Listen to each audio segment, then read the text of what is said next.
దేవుని స్తోత్రములు ఇంతవరకును మరి ఆ రీతిలుగా పాడుకోవటానికి, దేవుని మాటలు వినడానికి, ప్రార్థనలు గడపడానికి దేవుడు అనుగ్రహించిన కృపను బట్టి దేవునికి స్తోత్రాలు. దేవుని కృపను బట్టి మన మధ్యలో దేవుని బిడ్డ మరి నాకు వాళ్ళు 72 నుంచి తెలుసు. 72 నుంచి ఆ కుటుంబం. ఎందుకంటే మేము ప్రార్థనా మందిరంలో ఉన్నప్పటి నుంచి మరి వాళ్ళు అక్కడ ప్రార్థనా మందిరంలో కూడా సంఘ సభ్యులుగా ఉండేవాళ్ళు.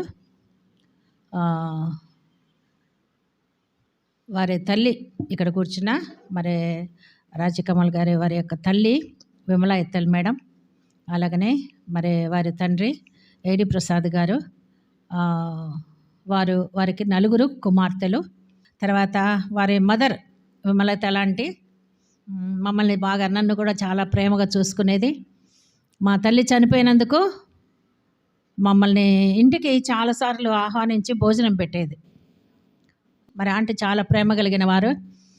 మా తల్లి చనిపోయినప్పుడు ప్రక్కనే ఉండి మరి ఏర్పాట్లన్నీ చూసుకున్నారు. నాకు బాగా గుర్తుంది. వాళ్ళు హెచ్ఎంగా పనిచేస్తున్నారు గర్ల్స్ హై స్కూల్లో. కనుక ఈ విధంగా ఆ కుటుంబమును నేను చిన్నప్పటి నుంచి ఎరుగుతును. దైవ భక్తి కలిగిన కుటుంబము, దేవుళ్ళు చక్కగా పెంచినారు తల్లిదండ్రులు. మరి వీరిని బట్టి నేను ఎంతగానో సంతోషిస్తున్నాను. సందర్భంలో మేము కలవడం జరిగింది. 2 అక్క చెల్లెలను కలుసుకొని మాట్లాడడం జరిగింది. నాకు చాలా సంతోషమైంది, వారికి కూడా సంతోషమైంది. ఈ విధంగా మరి ఇంటికి వచ్చిన తర్వాత నా మనసులో ఒక ప్రేరేపణ కలిగింది. ఏమని, రాజ్ కమల్ను మరి దేవుడు అనుగ్రహించిన యొక్క మరి తలంపును నెరవేర్చడానికి మరి ఫోన్ ద్వారా చెప్పినప్పుడు బిడ్డ అంగీకరించింది, యాక్సెప్ట్ చేసింది. అందరిని బట్టి దేవునికి స్తోత్రాలు. మరి వారి కుటుంబముని గురించి, వారి సాక్ష్యమును గురించి, వాళ్ళ తల్లిదండ్రుల గురించి మరి చెప్పవలసింది చాలా ఉంది. అయితే ఆ బిడ్డ మాటల ద్వారా మనం విని ప్రభులో ఆనందిస్తాం. దేవుని యొక్క మాటలు మనం వినేటప్పుడు మనము అటు ఇటు తిరగకుండా చక్కగా మనస్సును మనం కేంద్రీకరించి దేవుని మాటలు విందాం. కనుక పిలిచిన వెంటనే నా యొక్క మాటను అంగీకరించి మన సంఘానికి ఆహ్వానించబడిన బిడ్డను బట్టి దేవునికి ఎంతో వందనాలు చేస్తారండమ్మా.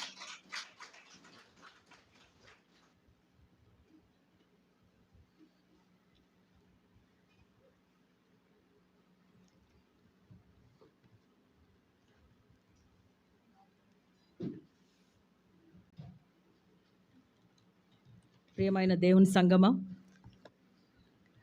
క్రీస్తు ప్రభు నామంలో మీకు అందరికీ శుభాలు తెలియజేస్తున్నాను. ఈ విధంగా దేవుడు నాకు ఇచ్చినటువంటి మంచి అవకాశాన్ని బట్టి దేవునికి నేను ఎంతగానో వందనాలు తెలియజేస్తున్నాను. అక్క నా గురించి చాలా చక్కగా మంచి మాటలు చెప్పినారు. నేను అక్క మాటలు వింటూ ఉంటే ఒక్కసారి గత స్మృతులను జ్ఞాపకం చేసుకుంటా ఉన్నాను అనమాట. మా చిన్నప్పుడు ఎలా ఉండేవాళ్ళము, ఏ విధంగా పరిచర్యలో ఎదిగినాము, ఇవన్నీ కూడా నేను గుర్తు చేసుకొని చాలా సంతోషించినాను. అయితే కొన్ని విషయాలు నేను తప్పకుండా మీతో షేర్ చేసుకుంటాను. ఇటీవల ఫీబీ అక్కని నేను అక్కడ ఎస్టీబీసీ కాలేజీలో కలిసినప్పుడు చాలా సంతోషం వేసింది. అక్కని చూడగానే అదొకలాంటి ఆనందం ఉప్పొంగి వచ్చింది. ఎందుకంటే ఎప్పుడో చిన్నప్పుడు చూసినాను, ఆ తర్వాత మళ్ళీ చూడడము నాకు చాలా సంతోషం వేసింది అనమాట. అయితే ఈ విధంగా ఈరోజు మీ మధ్యలో వచ్చి మాట్లాడతాను అని మాత్రం ఆ రోజు అనుకోలేదు. కానీ దేవునికి నేను ఎప్పుడు ప్రార్థన చేసేదాన్ని ఏంటంటే, ప్రభా నువ్వు అవకాశం ఇస్తే నేను తప్పకుండా నీ సేవ చేస్తాను నాయనా, నా సమయాన్ని బట్టి నేను తప్పకుండా నీ సేవ చేస్తాను అని ఎప్పుడు ప్రార్థన చేసుకుంటాను ఆ విధంగా. అయితే పూర్తిగా ఇంకా దాంట్లోకి వెళ్ళక మునుపు నా గురించి నేనెవరు అనేది పరిచయం చేసుకోవాలి కాబట్టి పరిచయం చేసుకుంటాను. కొంతవరకు నా సాక్ష్యాన్ని కూడా నా పరిచయ వాక్కుల్లోనే తెలుపుతాను. ఇందాక అక్క చెప్పిన విధంగా నా పేరు రాజ్ కమల్. మేము మా తల్లిదండ్రులకు 4 సంతానము. నేను మా ఇంట్లో చివరిదాన్ని అనమాట. నాకు 3 అక్కలు. మా పెద్దక్క చనిపోయినారు, సులేఖ అక్క. ఆ అక్క ఫీబీ అక్క ఇద్దరు క్లాస్మేట్స్ అనమాట. అయితే ఆమె చాలా కాలం క్రిందట, ఒక 9 సంవత్సరాల క్రితం ఆమె చనిపోయినారు. పోయిన వారం అంటే శుభ శుక్రవారం రోజు ఆమె భర్త చనిపోయినారు. 9 సంవత్సరాల తర్వాత ఆమె భర్త చనిపోయినారు. పోయిన వారం మేము నెల్లూరులో ఉన్నాం. ఆ సందర్భంలో అప్పుడు కూడా మేము ప్రార్థనా మందిరం గురించి జ్ఞాపకం చేసుకున్నాం. అరే మా చిన్నప్పుడు మేము ఆ చర్చికి పోతుంటిమి, అప్పట్లో ఎవరైతే ఇప్పుడు అంటే మొన్న చనిపోయిన మా బావగారు, ఆయన మా స్వయాన మేనమామ కొడుకు. మేము బీ క్యాంప్‌లో ఉండే రోజుల్లో ఆయన గూడా నెల్లూరు నుండి వచ్చినప్పుడు చర్చ్‌కి అటెండ్ అయ్యేవాళ్ళం అనమాట. అట్లా ఆ జ్ఞాపకం చేసుకున్నాం. ఎనీవే కమింగ్ బ్యాక్, నా సాక్ష్యాన్ని గురించి పంచుకుంటున్నాను కదా! నేను చెప్పిన విధంగా మేము నలుగురం కుమార్తెలం అని చెప్పినాను. మా అమ్మ స్కూల్స్‌కు అంటే తను డిస్ట్రిక్ట్ ఎడ్యుకేషనల్ ఆఫీసర్‌గా తను చేసినారు. డీఈఓగా చేసినారు అనంతపూర్ డిస్ట్రిక్ట్‌కు. మా నాన్నగారు స్కూల్స్‌కి ఇన్స్‌పెక్టర్‌గా చేసేవాళ్ళు. మంచి అంటే గవర్నమెంట్ ఉద్యోగస్తులు, ప్రభుత్వ ఉద్యోగాలు చేసేటప్పుడు నమ్మకంగా ఉన్నటువంటి దేవుని బిడ్డలు. అంత మాత్రమే కాకుండా దేవుని సేవను, దేవుని సేవకులను ప్రేమించినటువంటి బిడ్డలు. అట్లా మాకు పిక్స్లీ పాస్టర్ గారు చాలా ఎక్కువ పరిచయం అన్నమాట. సో చిన్నప్పటి నుంచి క్రైస్తవ కుటుంబంలో పెరిగినాను. కొంతకాలం బీ క్యాంప్లో ఉండి ఆ తర్వాత వడ్డేగేరికి షిఫ్ట్ అయినాం. ఎందుకంటే అక్కడ మా నాన్నగారి యొక్క సొంత ఇల్లు ఉండిందనమాట. అక్కడికి వెళ్ళినప్పటి నుంచి సీసీ చర్చ్ సంఘ సభ్యులంగా ఉండేవాళ్ళం. ఆటపాటలు చదువుకోవడం ఇదంతా జరిగింది. నేను కూడా కష్టపడి చదివేదాన్ని. చదువుతూ నేను ఇంటర్మీడియట్ చదివే రోజుల్లో ప్రభువుని ఎదుర్కొన్నాను. అంటే ఒక మీటింగ్కి అటెండ్ అయినప్పుడు ఇవాంజలికన్ యూనియన్ వాళ్ళు మీటింగ్ ఆర్గనైజ్ చేసినప్పుడు యవనస్తుల కూడిక. అప్పట్లో యవనస్తులము మేమందరం మా యొక్క టైంపాస్ ఏ విధంగా ఉండేదంటే బడి, గుడి, ఇల్లు, అంతకు మించి ఏవి ఉండేవి కాదు. అట్లా ఈ ప్రేయర్ మీటింగ్ అటెండ్ అయినప్పుడు ప్రభు వాక్యాన్ని విని దేవుడు నన్ను ఆ రోజు పట్టుకున్నాడు. సెప్టెంబర్ 5th ఆ రోజున ప్రభువుని నేను నమ్ముకున్న తర్వాత అప్పుడు నేను డిసైడ్ చేసుకున్నాను ఏంటంటే, నేను ఖచ్చితంగా దేవుని సేవలో ఉండాలి.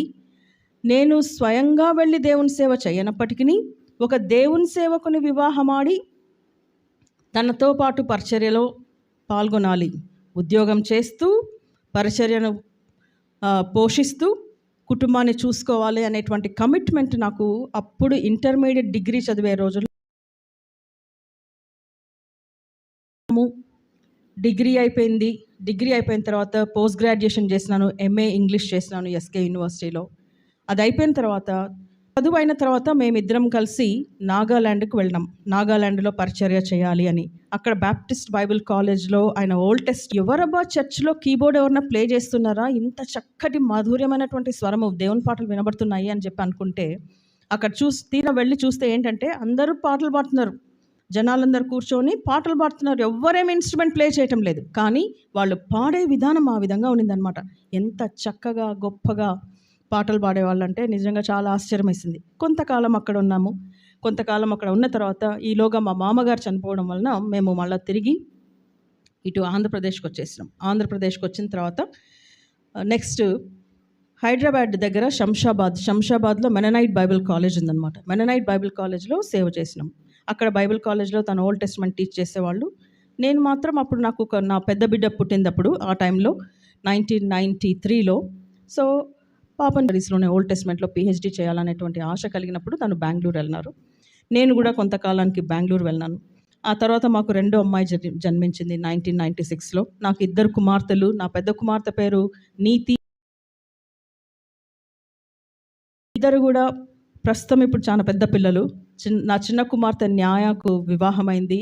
ఆమె ప్రస్తుతం హైదరాబాద్ బిట్స్ పిలాని హైదరాబాద్ క్యాంపస్లో తను పిఆర్గా జాబ్ చేస్తుంది. నా పెద్ద కుమార్తె నీతి వచ్చేసి ఇంకా వివాహం కాలేదు. తను కెనడాలో ఉంటుంది, పిహెచ్డి కోర్స్ చేస్తుంది. ఒక పెద్ద సైంటిస్ట్ కావాలనేది ఆమె యొక్క ఉద్దేశం. ఆమె ఇంకా చదువుకుంటా ఉంది. సరే, కమింగ్ బ్యాక్ అగైన్ ఏంటి అంటే బెంగళూరులో కొంతకాలం ఉన్న తర్వాత అక్కడ పిహెచ్డి స్టడీస్ అదంతా కూడా ముగించుకొని మేము హైదరాబాద్కి వచ్చినాం. 2002లో హైదరాబాద్కి వచ్చినాం. 2002లో సరే పరిస్థితులు ఈ విధంగా ఉన్నాయి కదా, కుటుంబం కొరకు నేను వెళ్ళి సంపాదించాలా కొంత అని అనుకొని మస్కట్కు వెళ్ళినాను. తను అక్కడ జాయిన్ అయిన తర్వాత నేనేమో 2002 ఆగస్ట్ 3వ తారీఖున మొదలైంది. నేను తీసుకున్నటువంటి నిర్ణయం ఏంటి? నా నిర్ణయం ఏంది? నా చిన్నప్పుడు మా ఆయన ఎక్కడ ఉంటే నేను కూడా అక్కడ ఉండి సేవ చేయాలా, పిల్లలతో ఉండాలా, పరిచర్యకు తోడ్పడాలా. అటువంటిది నేను ఆయనను వదిలిపెట్టి ఇక్కడికి రావడం ఏంటి అనేటువంటి ఒక భయంకరమైన బాధ నన్ను వేధించడం మొదలుపెట్టింది. ఆ బాధ తట్టుకోలేక నేను ఉండలేకపోయినాను అక్కడ. సంపాదించుకునే ఉద్యోగం రావడం అనేదే గొప్ప విషయం. అక్కడికి అతి కష్టంగా ఒక 5 నెలలు మాత్రమే అక్కడ పరిచర్య చేసి నా రెసిగ్నేషన్ ఇచ్చేసేసి వాపస్ వచ్చేసినాను హైదరాబాద్కు వాపస్ వచ్చిన తర్వాత మళ్ళీ అక్కడ ఉద్యోగం చేయడం మొదలుపెట్టినాను. అక్కడ స్కూల్లో ఒక మెరిడియన్ స్కూల్ అని బహుశా మరి మీరు విన్నారో లేదైతే నాకు తెలియదు, కానీ మీకు అందరికీ బుట్టా రేణుక తెలిసి ఉండొచ్చు. తెలుసు కదండి?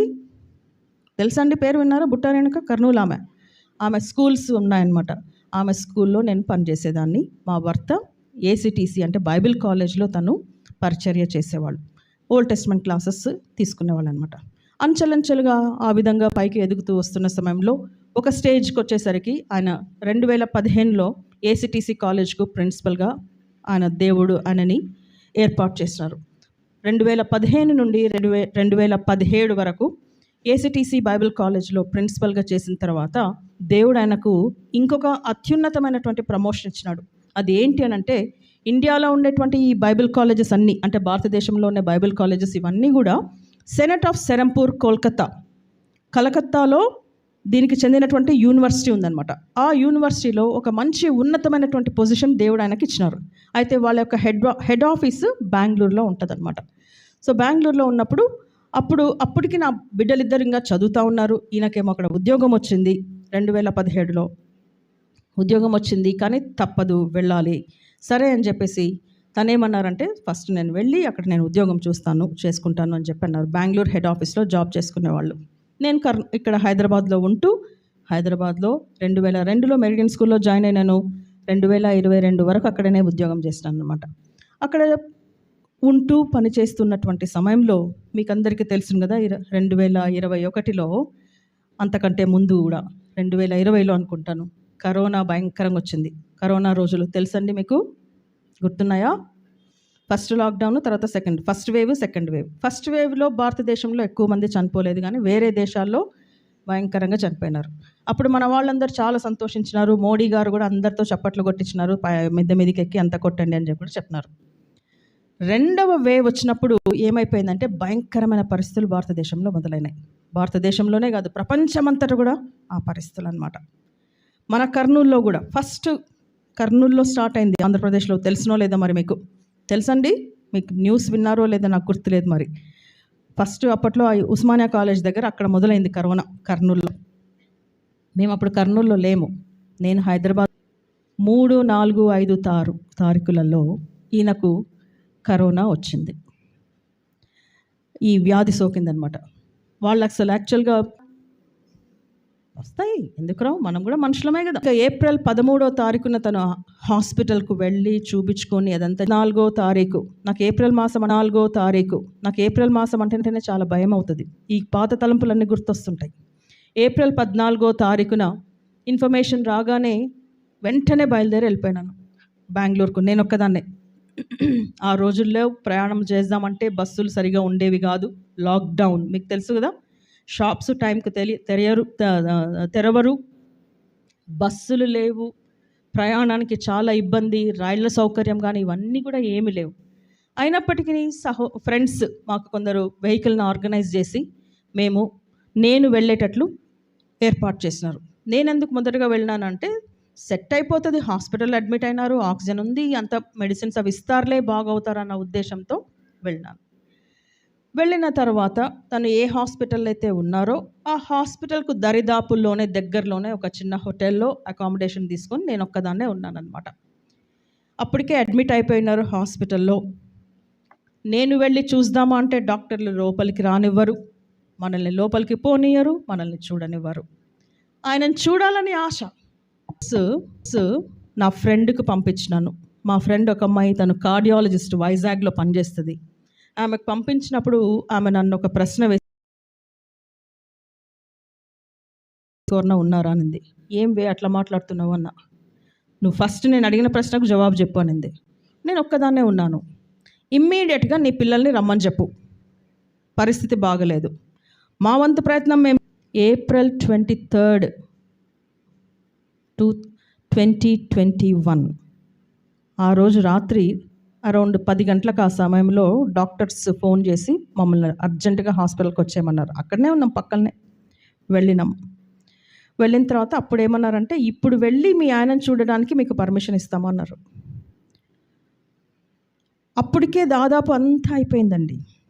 ఇంట్యూబేషన్, ఊపిరి పీల్చుకోలేని పరిస్థితి, ఆక్సిజన్ తీసుకోలేని పరిస్థితి, అంత ట్యూబ్స్ అవన్నీ పెట్టి ఉన్నారు. కంప్లీట్గా తనకు సెడేషన్లో పెట్టినారు. సెడేషన్ అంటే ఏం చెప్పాలబ్బా, అనస్థీషియా ఇచ్చి పెట్టినారనమాట. సరే, ఆ డ్రెస్ వేసుకొని మొత్తానికి వెళ్ళినాను నేను. నాకు మాత్రమే పర్మిషన్, పిల్లలకు పర్మిషన్ లేదు. పిల్లల కిందనే వెయిట్ చేస్తున్నారు, నేను మాత్రమే వెళ్ళినాను. పైకి వెళ్ళి చూసేసరికి అసలు చూడలేని పరిస్థితి. నేను ఎప్పుడు ఆ పరిస్థితిలో ఆయనను చూడలేదు. మాట్లాడడానికి ప్రయత్నం చేస్తే అక్కడ డాక్టర్స్ ఏమన్నారంటే, అమ్మ డిస్టర్బ్ చేయొద్దు, ఇంకా మీరు మీ ఏర్పాట్లు మీరు చేసుకోవాలి అని చెప్పి అన్నారు. ఒకటే మాట ప్రార్థన చేసిన, దగ్గర నిలబడి, ప్రభువా ఇది నీ చిత్తం నాయనా అని చెప్పి ప్రార్థన చేసి కిందికి వచ్చి అట్లా కూర్చుని పోయినాం. తర్వాత కొంచెం సేపటికి డాక్టర్స్ వాళ్ళు మళ్ళీ పిలిచి ఏమన్నారంటే, హీఈస్ నో మోర్.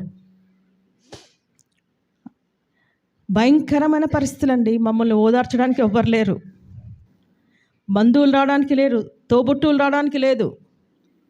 కానీ దేవుడు కొందరిని ఏర్పాటు చేసినారు. ఆయన తన తుది శ్వాస ఏప్రిల్ 24వ తారీఖున విడిచినారు. అయితే అక్కడ బైబిల్ కాలేజ్ ప్రిన్సిపల్ గారు మా హస్బెండ్కి చాలా క్లోజ్ ఫ్రెండ్ అనమాట. వాళ్ళు వచ్చి ఏమన్నారంటే, అమ్మా ఇక్కడ నుంచి నువ్వు ఈయన బాడీని నువ్వు ఎట్లా తీసుకెళ్తావు? ఆంధ్ర దాటాలా, తెలంగాణ దాటాలా, మళ్ళీ ఆంధ్రాకు పోవాలా, పర్మిషన్ తీసుకోవాలా? ఇవంతా చాలా కష్టమైనటువంటి పరిస్థితులు.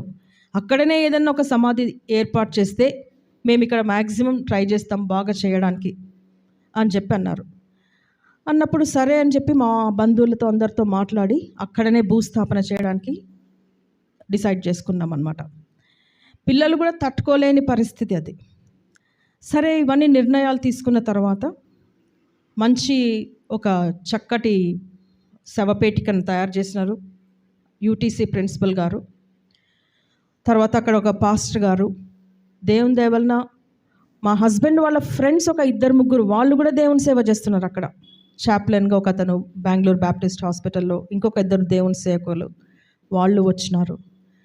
మా అమ్మాయి వాళ్ళ గైడ్ ఆయన ఒక 2-3 వాళ్ళు వచ్చినారు. మా ఫ్రెండ్స్ ఒక 2-3 ఉన్నారనమాట. మహా అంటే ఒక 10 మంది వరకు ఉంటాం. పువ్వులు కొందామంటే పువ్వులు లేదు. మనకందరికి ఒక ఆశ ఉంటుంది కదండి, మనిషి చనిపోయిన తర్వాత ఒక దండ వేయాలనేది ఉంటుంది కదా. చనిపోయిన వ్యక్తిని చూసేటప్పుడు ఎక్కడ చూసినా ఏమీ లేవు, షాపులన్నీ క్లోజ్. బెంగళూరు అంటే పువ్వులకు ఫేమస్, ఒక్కటి కూడా లేదు. ఏంది ప్రభు ఇట్లాంటి పరిస్థితి ఏర్పడింది? ఈ బిడ్డ నీ సేవకుడు, ఎంత గొప్ప సేవకుడు, అనేక జనాలకు పరిచర్య చేసినాడు. ఒకవేళ నార్మల్ పరిస్థితిలో తను పరిస్థితులన్నీ ఉండి చనిపోయింటే కొన్ని వేల మంది వచ్చి చూసేటువంటి వ్యక్తి ఇతను కదా. ఏంటి ఇట్లాంటి పరిస్థితి ఏర్పడింది అని చెప్పి బాధేసింది నాకు. సరే, హాస్పిటల్ నుంచి బరియల్ గ్రౌండ్ వరకు తీసుకుపోవాలా. హాస్పిటల్ మనకు చర్చికి తీసుకుపోవడానికి లేదు. హాస్పిటల్ వాళ్ళు చాలా చాలా బాగా చూసుకున్నారు మమ్మల్ని. చాలా చక్కగా అంతా ఆర్గనైజ్ చేసి శవపేటికలోకి పెట్టిన తర్వాత ఆ శవపేటికను తీసుకెళ్ళేటప్పుడు ఆ వ్యాన్లో నేను ఒక్కదాన్నే కూర్చున్నాను. ఏంటి ఈ పరిస్థితి అని అనిపిస్తుంది ఒక్కసారి వెనుతిరిగి చూసినప్పుడు. మా పిల్లల్ని వాళ్ళ ఫ్రెండ్స్, మా వేరే పాస్టర్లు వాళ్ళందరూ ఏమన్నారంటే, అమ్మ మేము వీళ్ళని తీసుకొస్తాము, మీరు ఆ వ్యాన్లో కూర్చొని వెళ్ళండి అని చెప్పన్నారు. సరే అని చెప్పి ఆ వ్యాన్లో కూర్చొని ఆ బరియల్ గ్రౌండ్కి వెళ్ళాను. క్రిస్టియన్ సిమెట్రీ గేట్ నెంబర్ 4 దగ్గర. మంచి ప్లేస్ అండి. లోపల ఎంటర్ అవ్వగానే ఆ బరియల్ గ్రౌండ్ మన బరియల్ గ్రౌండ్ లాగా ఉండదు, అద్భుతంగా ఉంటుంది. బెంగళూరులో ఒక సిస్టమేటిక్గా క్రమంగా వాళ్ళన్నీ కట్టినారనమాట అక్కడ సమాధులన్నీ కూడా. కానీ మేము చూసింది ఏంటంటే, అక్కడ చాలామంది అప్పట్లో మనుషుల్ని చనిపోతుంటే లోపల బరియల్ గ్రౌండ్ దగ్గర పోయి శవాలను అట్లా విసిరేసి వెళ్ళిపోతున్నారు. అటువంటి భయంకరమైన పరిస్థితి అనమాట.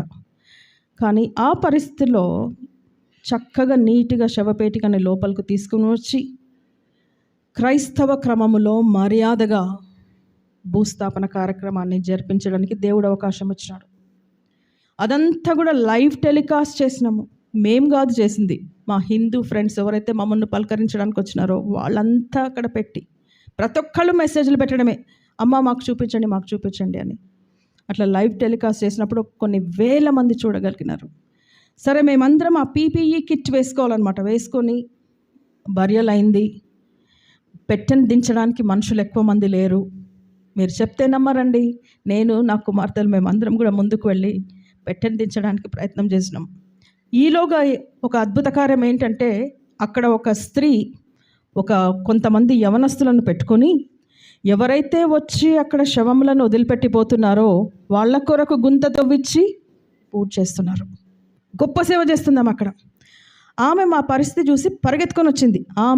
ఆమెతో పాటు ఉన్నటువంటి కొందరు మగపిల్లలు వచ్చి, అమ్మ మీరు పక్కకు జరగండి మేము చేస్తాము అని చెప్పి మమ్మల్ని కొంతవరకు పక్క జరిపి వాళ్ళు చాలా హెల్ప్ చేసినారు. భూస్థాపన జరిగింది. మేము అక్కడ ఉన్నాము. నా చిన్న కూతురు ఆ పరిస్థితి తట్టుకోలేక ఆమె కళ్ళు తిరగడం మొదలుపెట్టింది. వెంటనే మళ్ళీ ఆమె పరిగెత్తుకొని వచ్చిందండి. నేను ఏం చేయలేని స్థితి, ఎవ్వరం ఏం చేయలేని స్థితిలో ఉన్నాం. వెంటనే ఆమె పరిగెత్తుకొని వచ్చింది. ఎక్కడి నుంచి తెచ్చిందో మంచినీళ్ళు తెచ్చింది, ఎక్కడి నుండి టీ తెచ్చిందో తెచ్చింది. గబా కూర్చోబెట్టింది. అక్కడనే కూర్చోబెట్టి మొహం కడిగి టీ దాపిచ్చి, మీరు ఇంత బాధపడకూడదు, మీకు కనీసం ఇదన్నా జరుగుతుంది, ఇది జరగని వాళ్ళు ఎంతోమంది ఉన్నారు, జస్ట్ అట్లా వదిలేసి వెళ్ళిపోయిన వాళ్ళు ఉన్నారు, కానీ దేవుడు మీకు ఇట్లా ఇచ్చినారు కదా అవకాశం అని. ఆమె ఎవరో తెలియదు, కానీ దేవుడు ఎవరినో ఒకరిని ఏర్పాటు చేస్తారు. అటువంటి ఆ స్థితిలో 2021లో ఏప్రిల్ 24న అది జరిగింది. మా ఆయన చనిపోవడము. మా పిల్లలకు చాలా టైం పట్టింది ఆ పరిస్థితి నుంచి కోలుకోవడానికి.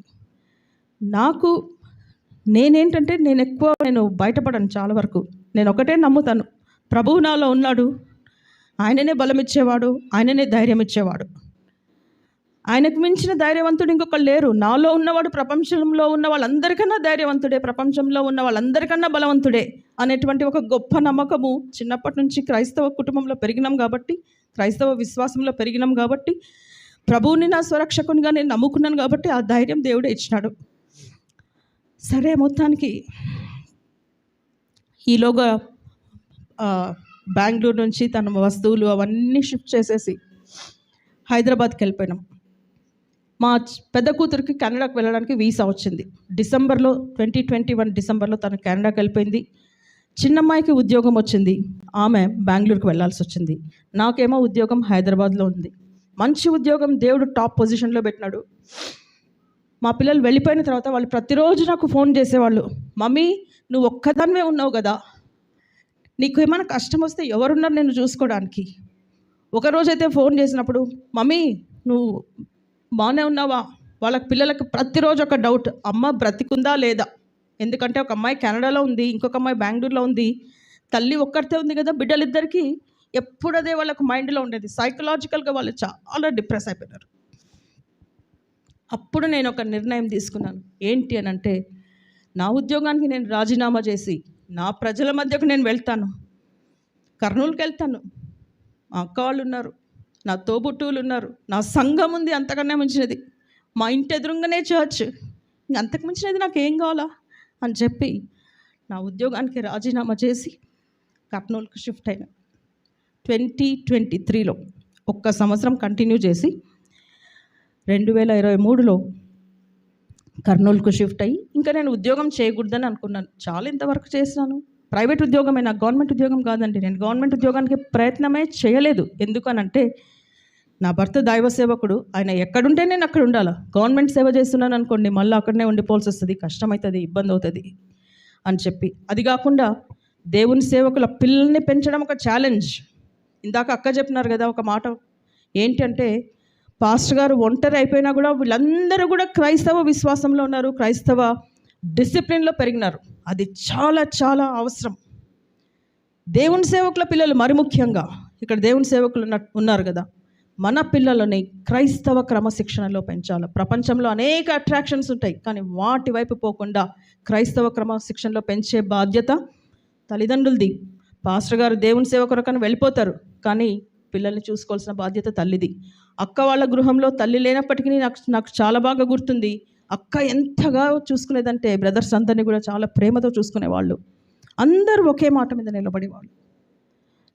ఈ విధంగా ఆ నిర్ణయాన్ని తీసుకొని నేను కర్నూలుకు కంప్లీట్గా షిఫ్ట్ అయిపోయినాను. ప్రస్తుతం నేను కర్నూలులో వడ్డగేరులో మా ఇంట్లో ఉంటున్నాను. తర్వాత ఇటీవల ఒక సంవత్సరం, ఒక 1.5 year అవుతుంది, రిడ్జ్ స్కూల్ లక్ష్మీపురం, అక్కడ నేను ప్రిన్సిపల్గా జాయిన్ అయినాను. ప్రస్తుతం ఉద్యోగం చేస్తూ ఉన్నాను అనమాట. ఇది నా చిన్న సాక్ష్యం. అందుకే నేను ప్రార్థన చేసేటప్పుడు, ప్రభువా నాకు అవకాశమైన అవకాశం ఉన్నప్పుడు నేను తప్పకుండా నీ సేవ చేస్తాను, నీ పరిచర్య చేస్తాను, వాక్యం పంచుకుంటాను, నా సాక్ష్యం చెప్తాను, నాలాగా ఉన్నటువంటి విధవరాలను బలపరుస్తాను. నేను కాదు బలపరిచేది, దేవుడు. కానీ I want to be a channel of blessing to the others అనేది నా యొక్క సంకల్పం. ఫీబీ అక్క చెప్పినప్పుడు, అమ్మ విధవరాండ్ర మధ్య, తర్వాత విధవరాండ్రు, వితంతువులు, సింగిల్ విమెన్, వీళ్ళ మధ్య నేను పరిచర్య చేస్తున్నానంటే నాకు చాలా సంతోషం వేసింది. ఇక్కడ మన మధ్యలో జయమని చూడడం కూడా నాకు చాలా సంతోషం. ఇద్దరు ఉన్నట్టున్నారు జయమ్మలు కదా. అక్కడ వెనక ఉన్న జయమ్మ మాకు బాగా తెలుసు, బాపూజీ నగర్. జయమ్మ వాళ్ళ అమ్మ మాకు మంచి దోస్త్ అంటే మా అమ్మకు మంచి దోస్తు. మా అమ్మ చెప్పినాను కదండి, దేవుని సేవకుల్ని ప్రేమించింది. అంత మాత్రమే కాకుండా ఇంటి దగ్గర ఉన్న స్త్రీలు ఎవరైనా వచ్చినారనుకోండి, ప్రతి శుక్రవారం మా ఇంట్లో ప్రార్థనలు జరిగేవి. ప్రతి శుక్రవారము ఉపవాస ప్రార్థనలు చేసిన తర్వాత మా అమ్మ, జయమ్మ వాళ్ళ మదర్, ఇంకొక ఆమె కూడా ఉన్నారు బజారమ్మ అని, వీళ్ళందరూ మా ఇంట్లో వంట చేసి స్త్రీలందరూ కలిసి కూర్చొని అక్కడ భోంచేసి వెళ్ళేవాళ్ళు. ఇది మా ఇంట్లో జరుగుతున్నటువంటి ఒక ట్రెడిషన్ అనాలనో ఏమో తెలియదు, కానీ అది నిజంగా ఆశీర్వాదం, చాలా ఆశీర్వాదం. సరే, ఈ సాక్ష్యం చెప్తూ నేను అసలు ఏమనుకున్నానంటే, మనము విధవరాండ్రమైనంత మాత్రాన మనం చింతించాల్సిన అవసరం లేదు. మీ చింత యావత్తు ఎవరి మీద వేయాలి? ఎవరి మీద వేయాలి? గట్టిగా, అబ్సల్యూట్లీ యేసయ్య మీద. యేసయ్యని మనం నమ్ముకున్నటువంటి బిడ్డలము. యేసయ్యని నమ్ముకున్నటువంటి బిడ్డలంగా ఉన్నప్పుడు మనము ఇంట్లో ఏ విధంగా ఉండాలి, మన ప్రవర్తన ఏ విధంగా ఉండాలి, మన ద్వారా ఎటువంటి ఆశీర్వాదం రావాలి, ఇవి మనం ఆలోచించాలి. మనం ఒకళ్ళకు ఇబ్బందిగా ఉండకూడదు, ఒకళ్ళని కష్టపెట్టకూడదు. నేను అనుకుంటాను, శారీరక బలహీనతలు ఉంటాయండి, వయసు పెరిగే కొద్ది బలహీనతలు ఉంటాయి. బలహీనతలు లేని మనిషి అంటూ ఉండరు. కానీ ఈ బలహీనతలలో కూడా దేవుడు, బలవంతుడైనటువంటి దేవుడు మనతో పాటు ఉన్నాడు. ఆ నిరీక్షణతో మనము జీవించడానికి ప్రయత్నం చేయాలి. ఆ నిరీక్షణ గొప్పది. క్రైస్తవ స్త్రీగా, లేకపోతే క్రైస్తవ విధవరాలుగా నేను ధైర్యంగా చెప్పగలిగేది ఏంటంటే, నాలో ఉన్నటువంటి ప్రభువు గొప్పవాడు, నాలో ఉన్నటువంటి ప్రభువు శక్తిమంతుడు, నాకు దేవుడు తప్పకుండా శక్తినిస్తాడు. ఈ నమ్మకంతో నేను ముందుకెళ్తున్నానండి. అసలు చూసేవాళ్ళు అంటారు ఏమమ్మా నువ్వు అసలు ఏడ్చవు. నా ఏడ్పు వాళ్ళ దగ్గర కనబడాల్సిన అవసరం లే, నేను దేవుని దగ్గర ఏడ్చుకుంటా. మనుషుల ఎదురుగా ఎందుకు ఏడ్చాలి? ఏమో చిన్నప్పటి నుంచి అట్లా అలవాటు నాకు. ప్రభువా నీ సన్నిధిలో, ఆయన సన్నిధిలో మోకరించినామంటే కంట్లో నీళ్ళు అట్లనే కారిపోతాయి. ఆయన సన్నిధిలో కొంతసేపు స్పెండ్ చేసినామంటే, ఇందాక అక్క చక్కగా పాటలు పాడుతున్నారు, అసలు ఆ పాటలు వింటుంటే కంట్లో నీళ్లు కారిపోతున్నాయి. ఆయన సన్నిధిలో ఉన్నప్పుడు, ఆయన సన్నిధిలో మోకరించినప్పుడు, ఆయన సన్నిధిలో గడిపినప్పుడు, ఆయనతో ఉన్నప్పుడు నీ హృదయ వేదన అంతా కూడా ఆయన సన్నిధిలో గురుమరించండి. మన జీవితంలో జీవించేటప్పుడు మాత్రం క్రీస్తు ప్రభువుని మనం చూపించడానికి ప్రయత్నం చేయాలి. సరే, ఇది నా చిన్న సాక్ష్యం. నేను పూర్తిగా అన్ని డీటెయిల్స్ చెప్పలేదు, కానీ మనకు సమయం ఎక్కువ లేదు కాబట్టి కొంతవరకు చాలా క్లుప్తంగా నేను నా యొక్క సాక్ష్యాన్ని మీతో నేను షేర్ చేసుకున్నాను. నా కొరకు ప్రార్థన చేయండి, నా బిడ్డల కొరకు ప్రార్థన చేయండి. నీతి న్యాయం అని పెట్టిన పేర్లు, ఎందుకు వాళ్ళకి ఆ పేర్లు పెట్టినామో అని మీకు ఒక ప్రశ్న రావచ్చు. అందరూ అడుగుతారు ఏమబ్బా వీళ్ళు పేర్లు ఇట్లా పెట్టినారు అని. బైబిల్లో మీరు చూసినట్లయితే నీతి న్యాయములు అనే వర్డ్ ఎప్పుడు జంట పదాలుగా కనబడతాయి. గమనించినారా? ఖచ్చితంగా జంట పదాలుగా ఉంటాయి. ఆ 2 పదాల మీద మా హస్బెండ్ రీసెర్చ్ చేసినారనమాట.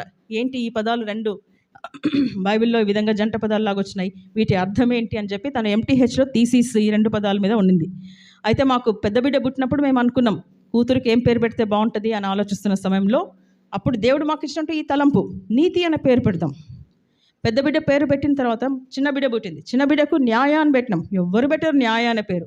ఎందుకు ఈ పేర్లు పెట్టినాము అని అంటే, మాకున్నటువంటి ఆశ ఏంటంటే ప్రపంచంలో నీతి న్యాయాలకు చోటు లేదు.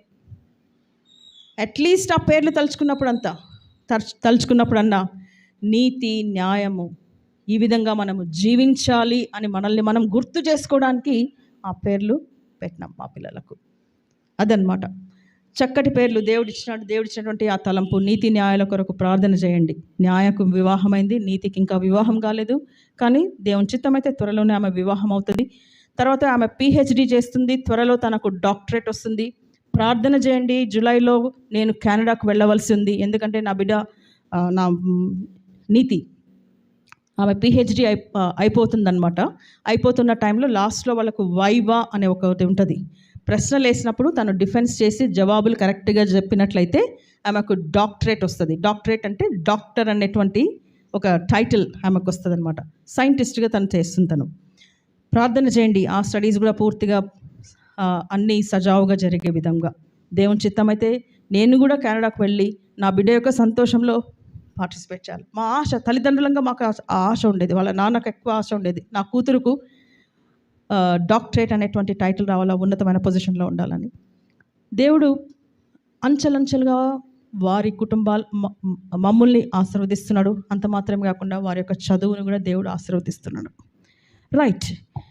ఆ చిన్న సాక్ష్యం పంచుకున్న తర్వాత నేను మీతో ఏం మాట్లాడాలి అని ఆలోచిస్తున్నటువంటి సమయంలో బైబిల్లో నాకు గుర్తొచ్చినటువంటి ఒక గొప్ప క్యారెక్టర్ ఏంటి అని అంటే, బైబిల్ని నేను ఏ విధంగా first let me tell you like this. బైబిల్ని నేను ఏ విధంగా చదువుతానంటే, బైబిల్లో ఉన్నటువంటి క్యారెక్టర్ స్టడీ చేయడం అంటే నాకు చాలా ఇష్టం.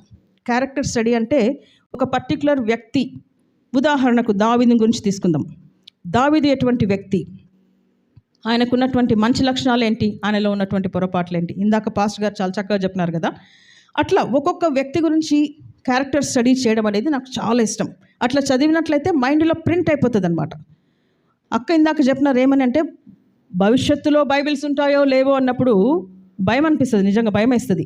అంటే మనకు మైండ్ అనేది మనతో ఉంటుంది, మన బ్రెయిన్ అనేది మనతో ఉంటుంది, జ్ఞాపక శక్తి అనేది మనతో ఉంటుంది. మన జ్ఞాపక శక్తిని చేయడానికి మనం చదవాలి బాగా. క్యారెక్టర్ స్టడీ బాగా చేసినట్లయితే మైండ్లో ప్రింట్ అయిపోతుంది. ఈ మైండ్లో ప్రింట్ అయితే ఎవరిని దొంగలించగలుగుతారా? ఎవ్వరు దొంగలించలేరు. అదే మనకు శక్తి. అట్లా స్టడీ చేయడం అనేది నాకు చాలా ఇష్టం. సో అందులో భాగంగా నాకు నచ్చినటువంటి ఒక వ్యక్తి ఎవరు అనంటే, సారెపత్తు విధవరాండ్ర మధ్య పరిచర్య చేస్తున్నాను కాబట్టి నేను ఈ పర్టికులర్ టాపిక్నే నేను మీ కొరకు ఎన్నుకున్నాను అనమాట. ద విడో ఆఫ్ జారెపత్, లేదంటే సారెపత్తు విధవరాలు. బైబిల్ గ్రంథం మీరు తెరిచినట్లయితే, మరి మీలో అందరూ ఎంతమంది చదువుతారో నాకైతే తెలియదు, కానీ కొందరు చదువుతుండొచ్చు, కొందరు చదవలేకపోతుండొచ్చు. మీ కొరకు నేను ఫస్ట్ స్పష్టంగా చదివి వినిపిస్తాను. స్పష్టంగా చదివి వినిపించిన తర్వాత అందులోని కొన్ని క్వాలిటీస్ మాత్రమే నేను చెప్తాను. మీకు ఇప్పుడే సమయం అరౌండ్ 1:45 అయింది కదా. వీలైనంత వరకు నేను త్వరలోనే కంప్లీట్ చేయడానికి ప్రయత్నం చేస్తాను. మొదటి రాజుల గ్రంథము 17వ అధ్యాయం తీయండి. మీ దగ్గర బైబిల్స్ ఉన్నట్లయితే మొదటి రాజులు 17వ అధ్యాయం తీసుకోండి. చాలా చక్కటి బ్యూటిఫుల్ ఇన్సిడెంట్స్ మనకు 2 కనబడతాయి అన్నమాట. మనకు ఏది అవసరమో నేను అదే చెప్తాను, అక్కడనే నేను మీకు చదివి వినిపిస్తాను. బహుశా మీరు అక్క లేకపోతే ఇంకా వేరే వాళ్ళు ఎవరన్నా కూడా మీకు ఈ వాక్యం చెప్పి నిండొచ్చేమో. మొదటి రాజులు 17వ అధ్యాయం గురించి. ఈ మొదటి రాజులు 17వ అధ్యాయంలో మనకు గొప్ప కార్యాలు ఒక 3 కనబడతాయి. 3 గొప్ప కార్యాలు, 3 మిరకిల్స్, 3 అద్భుత కార్యాలు నేను మీకు చెప్తాను. ఇక్కడ ఉన్నటువంటి వ్యక్తులు ఎవరు కనబడతారు మనకు అంటే, 3 వ్యక్తులు కనపడతారు. మొదటిగా ఎవరు కనపడతారు అని అంటే, ఆహాబు రాజు కనబడతారు, తర్వాత ఏలియా ప్రవక్త కనబడతారు, ఆ తర్వాత సారెపత్తు విధవరాలు మనకు కనబడుతుంది. ఓకే, సో వీళ్ళ గురించి నేను కొంతవరకు మాత్రమే చెప్తాను. తర్వాత మీరు ఇంటికి వెళ్ళిన తర్వాత మీరు బైబిల్ తీసుకొని చదవండి. లేదు అంటే మీరు ఒకవేళ చదవలేకపోతే మీ మనమరాండ్రు లేకపోతే మీ పిల్లలు ఎవరైనా ఉంటారు కదా చదువొచ్చిన వాళ్ళతో చదివించుకుంటారా? చదివిస్తారా లేదా? చెప్పాలబ్బా జవాబు. చదివించాలి, కంపల్సరీగా గట్టిగా చదివించాలి. మా ఇంట్లో మాకు ఒక స్ట్రిక్ట్ రూల్ ఉండేది. ఎప్పుడు కుటుంబ ప్రార్థనలో బైబిల్ గట్టిగా చదవాలి. బైబిల్ గట్టిగా చదివిన తర్వాత అందులో అర్థమైనది మేము మా సొంత మాటల్లో ఎక్స్ప్లెయిన్ చేయాలని మా అమ్మ మాకు ఒక స్ట్రిక్ట్ ఇన్స్ట్రక్షన్ పెట్టినారు మా చిన్నప్పుడు. అందుకోసము ఈరోజు మేము తెలుగు చక్కగా చదవగలుగుతాం. ఇంగ్లీష్ మీడియం స్కూల్లో చదువుకున్నప్పటికీ తెలుగు చదవడం బాగొచ్చు, తెలుగు అర్థం చేసుకోవడం కూడా బాగొచ్చు. సరే, మొదటి రాజుల గ్రంథం 17వ అధ్యాయంలోకి వస్తాం. నేను చెప్పినట్లు మీకు 3 వ్యక్తులు కనబడతారని చెప్పినాను. ఒకళ్ళు ఆహాబు రాజు, ఇంకొకళ్ళేమో ఏలియా ప్రవక్త, ఆ తర్వాత సారెపతు విధవరాలు. ఆహాబు రాజు ఎవరంటారా? ఈ రాజు తెలుసా మీకు? ఇశ్రాయేలీలకు వాళ్ళ మధ్యలో రెండు డివిజన్స్ వచ్చినాయన్నమాట. 2 భాగాలుగా వాళ్ళు విడిపోయినప్పుడు ఒక ఉత్తర భాగానికి ఈ రాజుగారు ఉండేవాళ్ళు, ఆహాబు రాజు. ఈ ఆహాబు రాజు యొక్క భార్య, బహుశా మీరు వినింటారు ఆమె పేరు, ఎజబెల్ రాణి. తెలుసండి? ఎజబెల్, ఎలిజబెత్ కాదు, ఎజబెల్. వీళ్ళిద్దరు కూడా ఎంత వికెడ్గా ఉండేవాళ్ళంటే అంత భయంకరమైనటువంటి జీవితాన్ని వాళ్ళు జీవించినారు. చాలా కష్టాలు కలిగిస్తారు, ప్రజలకు కష్టాలు కలిగిస్తారు. వాళ్ళ ఆలోచన పద్ధతి బాగలేదు, వాళ్ళు పరిపాలించిన పద్ధతి కూడా అస్సలు బాగోలేదు. మరి ముఖ్యంగా ఆహాబు రాజు, ఎజబెల్ రాణి కూడా ఎప్పుడు కూడా వాళ్ళు ఇశ్రాయేలీలు ఎప్పుడైతే వాళ్ళు దేవుని చిత్తానికి అనుగుణంగా నడవకపోయినట్లయితే, ఎప్పుడైతే అయిష్టంగా ప్రవర్తిస్తారో ఖచ్చితంగా దేవుడు ప్రవక్తలను పంపించి ప్రవక్తలు రాజును గద్దించి వాళ్ళను సరిచేయడానికి వాళ్ళు ప్రయత్నం చేస్తారనమాట. పాత నిబంధన కాలంలో లేకపోతే పాత నిబంధనలో మీరు గమనించినట్లయితే గొప్ప ప్రవక్తలు ఉన్నారండి. కొందరు ప్రవక్తలు రాసే ప్రవక్తలు, కొందరు ప్రవక్తలేమో గద్దించే ప్రవక్తలు, కొందరు ప్రవక్తలు న్యాయం చెప్పేటువంటి ప్రవక్తలు. మీరు బైబిల్ చదివేటప్పుడు ఆ విధంగా కూడా చదవండి. చిన్న ప్రవక్తలు అనేటువంటి మీకు ఈ ఫర్ ఎగ్జాంపుల్ యోవేలు, లేకపోతే వీళ్ళు కొందరు ఉంటారు కదా, వాళ్ళందరూ కూడా చిన్న ప్రవక్తలు, వాళ్ళందరూ కూడా రాసే ప్రవక్తలు, చక్కగా రాస్తారు. సరే, ఈ ఏలియా ప్రవక్త ఎటువంటి ప్రవక్త అనంటే ఆయన గద్దించేటువంటి ప్రవక్త. మనము రాజుగారి గురించి మాట్లాడుతున్నాం కదా, ఏ రాజు గురించి మాట్లాడుకుంటున్నాం? ఆహాబు రాజు. ఈ ఆహాబు రాజు ఇశ్రాయేలీని పరిపాలించేటువంటి టైంలో ఏమైందంటే అక్కడ బహుభయంకరంగా పరిపాలించేటువంటి వాడు అన్యదేవతలను లేకపోతే బయలుదేవతను తీసుకొని వచ్చి అక్కడ బయలుదేవతను పెట్టి అక్కడ అన్యదేవతలను ఆరాధించడం మొదలుపెట్టినాడనమాట. అట్లా ఆరాధించడం మొదలుపెట్టినప్పుడు యెహోవా దేవునికి అది నచ్చలేదు. యెహోవా దేవుడు కంపల్సరీగా గద్దించేవారు. ఏలియా ప్రవక్తకు ఆ రెస్పాన్సిబిలిటీ ఇచ్చినాడు. నువ్వు ఆహాబు దగ్గరికి పోయి నేను చెప్పేటువంటి వాక్కును నువ్వు చెప్పాలి అని చెప్పినాడు. అట్లా స్టార్ట్ అవుతుంది మనకు మొదటి రాజులు 17వ అధ్యాయం. ఇక్కడ ఎవరన్నా స్మార్ట్గా ఉన్నట్లయితే మీరు ఏమన్నా చదవగలుగుతారా? నేను రెఫరెన్స్ చెప్తే చదవగలుగుతారా? Yes, okay. మొదటి రాజులు 17వ అధ్యాయము మొదటి వచనం చదవండి. అంతటా గిలాదు కాపురస్తుల సంబంధియును తిష్బీయుడైన ఏలియా ఆహాబు నద్దకు వచ్చి, హోల్డ్ ఆన్, ఎవరు ఆహాబు? ఎవరన్నాను? రాజు. ఆహాబు నద్దకు వచ్చినాడు. ఎవరు వచ్చినారు? Very good. ఏలియా ఎవరు? గుడ్. ఏలియా ప్రవక్త వచ్చి ఏమని చెప్పినాడు? ఎవని సన్నిధిని నేను నిలవబడి ఉన్నానో ఇశ్రాయేలు దేవుడైన ఆ యెహోవా జీవము తోడు నా మాట ప్రకారము గాక ఈ సంవత్సరములలో మంచైనను వర్షమైనను పడదని ప్రకటించెను. అంటే అర్థం ఏంటి? ఏమొస్తుందంటే అక్కడ కరువు వస్తుంది, భయంకరమైనటువంటి కరువు వస్తుంది. కొత్త నిబంధనలో మనకు తెలిసినటువంటి విషయం, యాకోబు పత్రికలో ఏమని చెప్తాడంటే ఏలియా ప్రార్థించినప్పుడు ఆ కరువు వచ్చింది. ఆ కరువు 3.5 సంవత్సరములు ఉండింది. ఈ వాక్కు యెహోవా వాక్కు ఎవరి దగ్గర ప్రకటించినాడు? ఆహాబు రాజు దగ్గర ప్రకటించినాడు. ఆహాబు రాజు దగ్గర ప్రకటించిన తర్వాత మన దేవుడు యెహోవా దేవుడు గొప్ప దేవుడు, తన బిడ్డల్ని వదిలిపెట్టేటువంటి దేవుడు కాదు, ప్రవక్తను ఆయనని కాపాడేటువంటి దేవుడు. అందుకొరకు ప్రవక్త కొరకు ఏం చేసినాడంటే దేవుడు యెహోవా దేవుడు ఏం చేసినాడంటే ఒక మంచి స్థలాన్ని సిద్ధపరిచినాడు. ఆ స్థలం ఏంటంటే ఒక వాగు దగ్గరికి పోయి ఆయన అక్కడ ఏం చేయాలి? ఆయన దాగి ఉండాలి. ఆ వాగు పేరు తెలుసండి ఎవరికన్నా? కెరీబు వాగు. కెరీబు వాగు. కెరీబు అంటే అర్థం తెలుసా?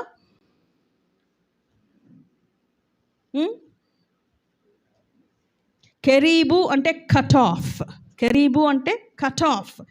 ఈ దేవుని ప్రవక్త ఎప్పుడైతే ఈ ప్రవచనం చెప్పినారో అక్కడ మరి ఈయనకు కూడా ఒక సేఫ్ ప్లేస్ ఉండాలి కదా, ఒక సురక్షితమైన ప్రాంతం ఉండాలి, భోజనానికి సరైనటువంటి ఫుడ్ ఉండాలి. ఈయన దేవుని ప్రవక్త పోయి ప్రవచించినాడు. మరి దేవుడు ఆయనని విడిచిపెడతాడా? లేదు, విడిచిపెట్టలేదు. ప్రభు అయినటువంటి యెహోవా ఏం చేసినాడంటే, ఏలియా గారు మీరు వెళ్ళి కెరీబు వాగు దగ్గర నువ్వు దాక్కొని ఉండాలి. మీకు ఆ వచనాన్ని కూడా చదివి వినిపిస్తాను. అది మీరు గమనించినట్లయితే 3వ వచనం.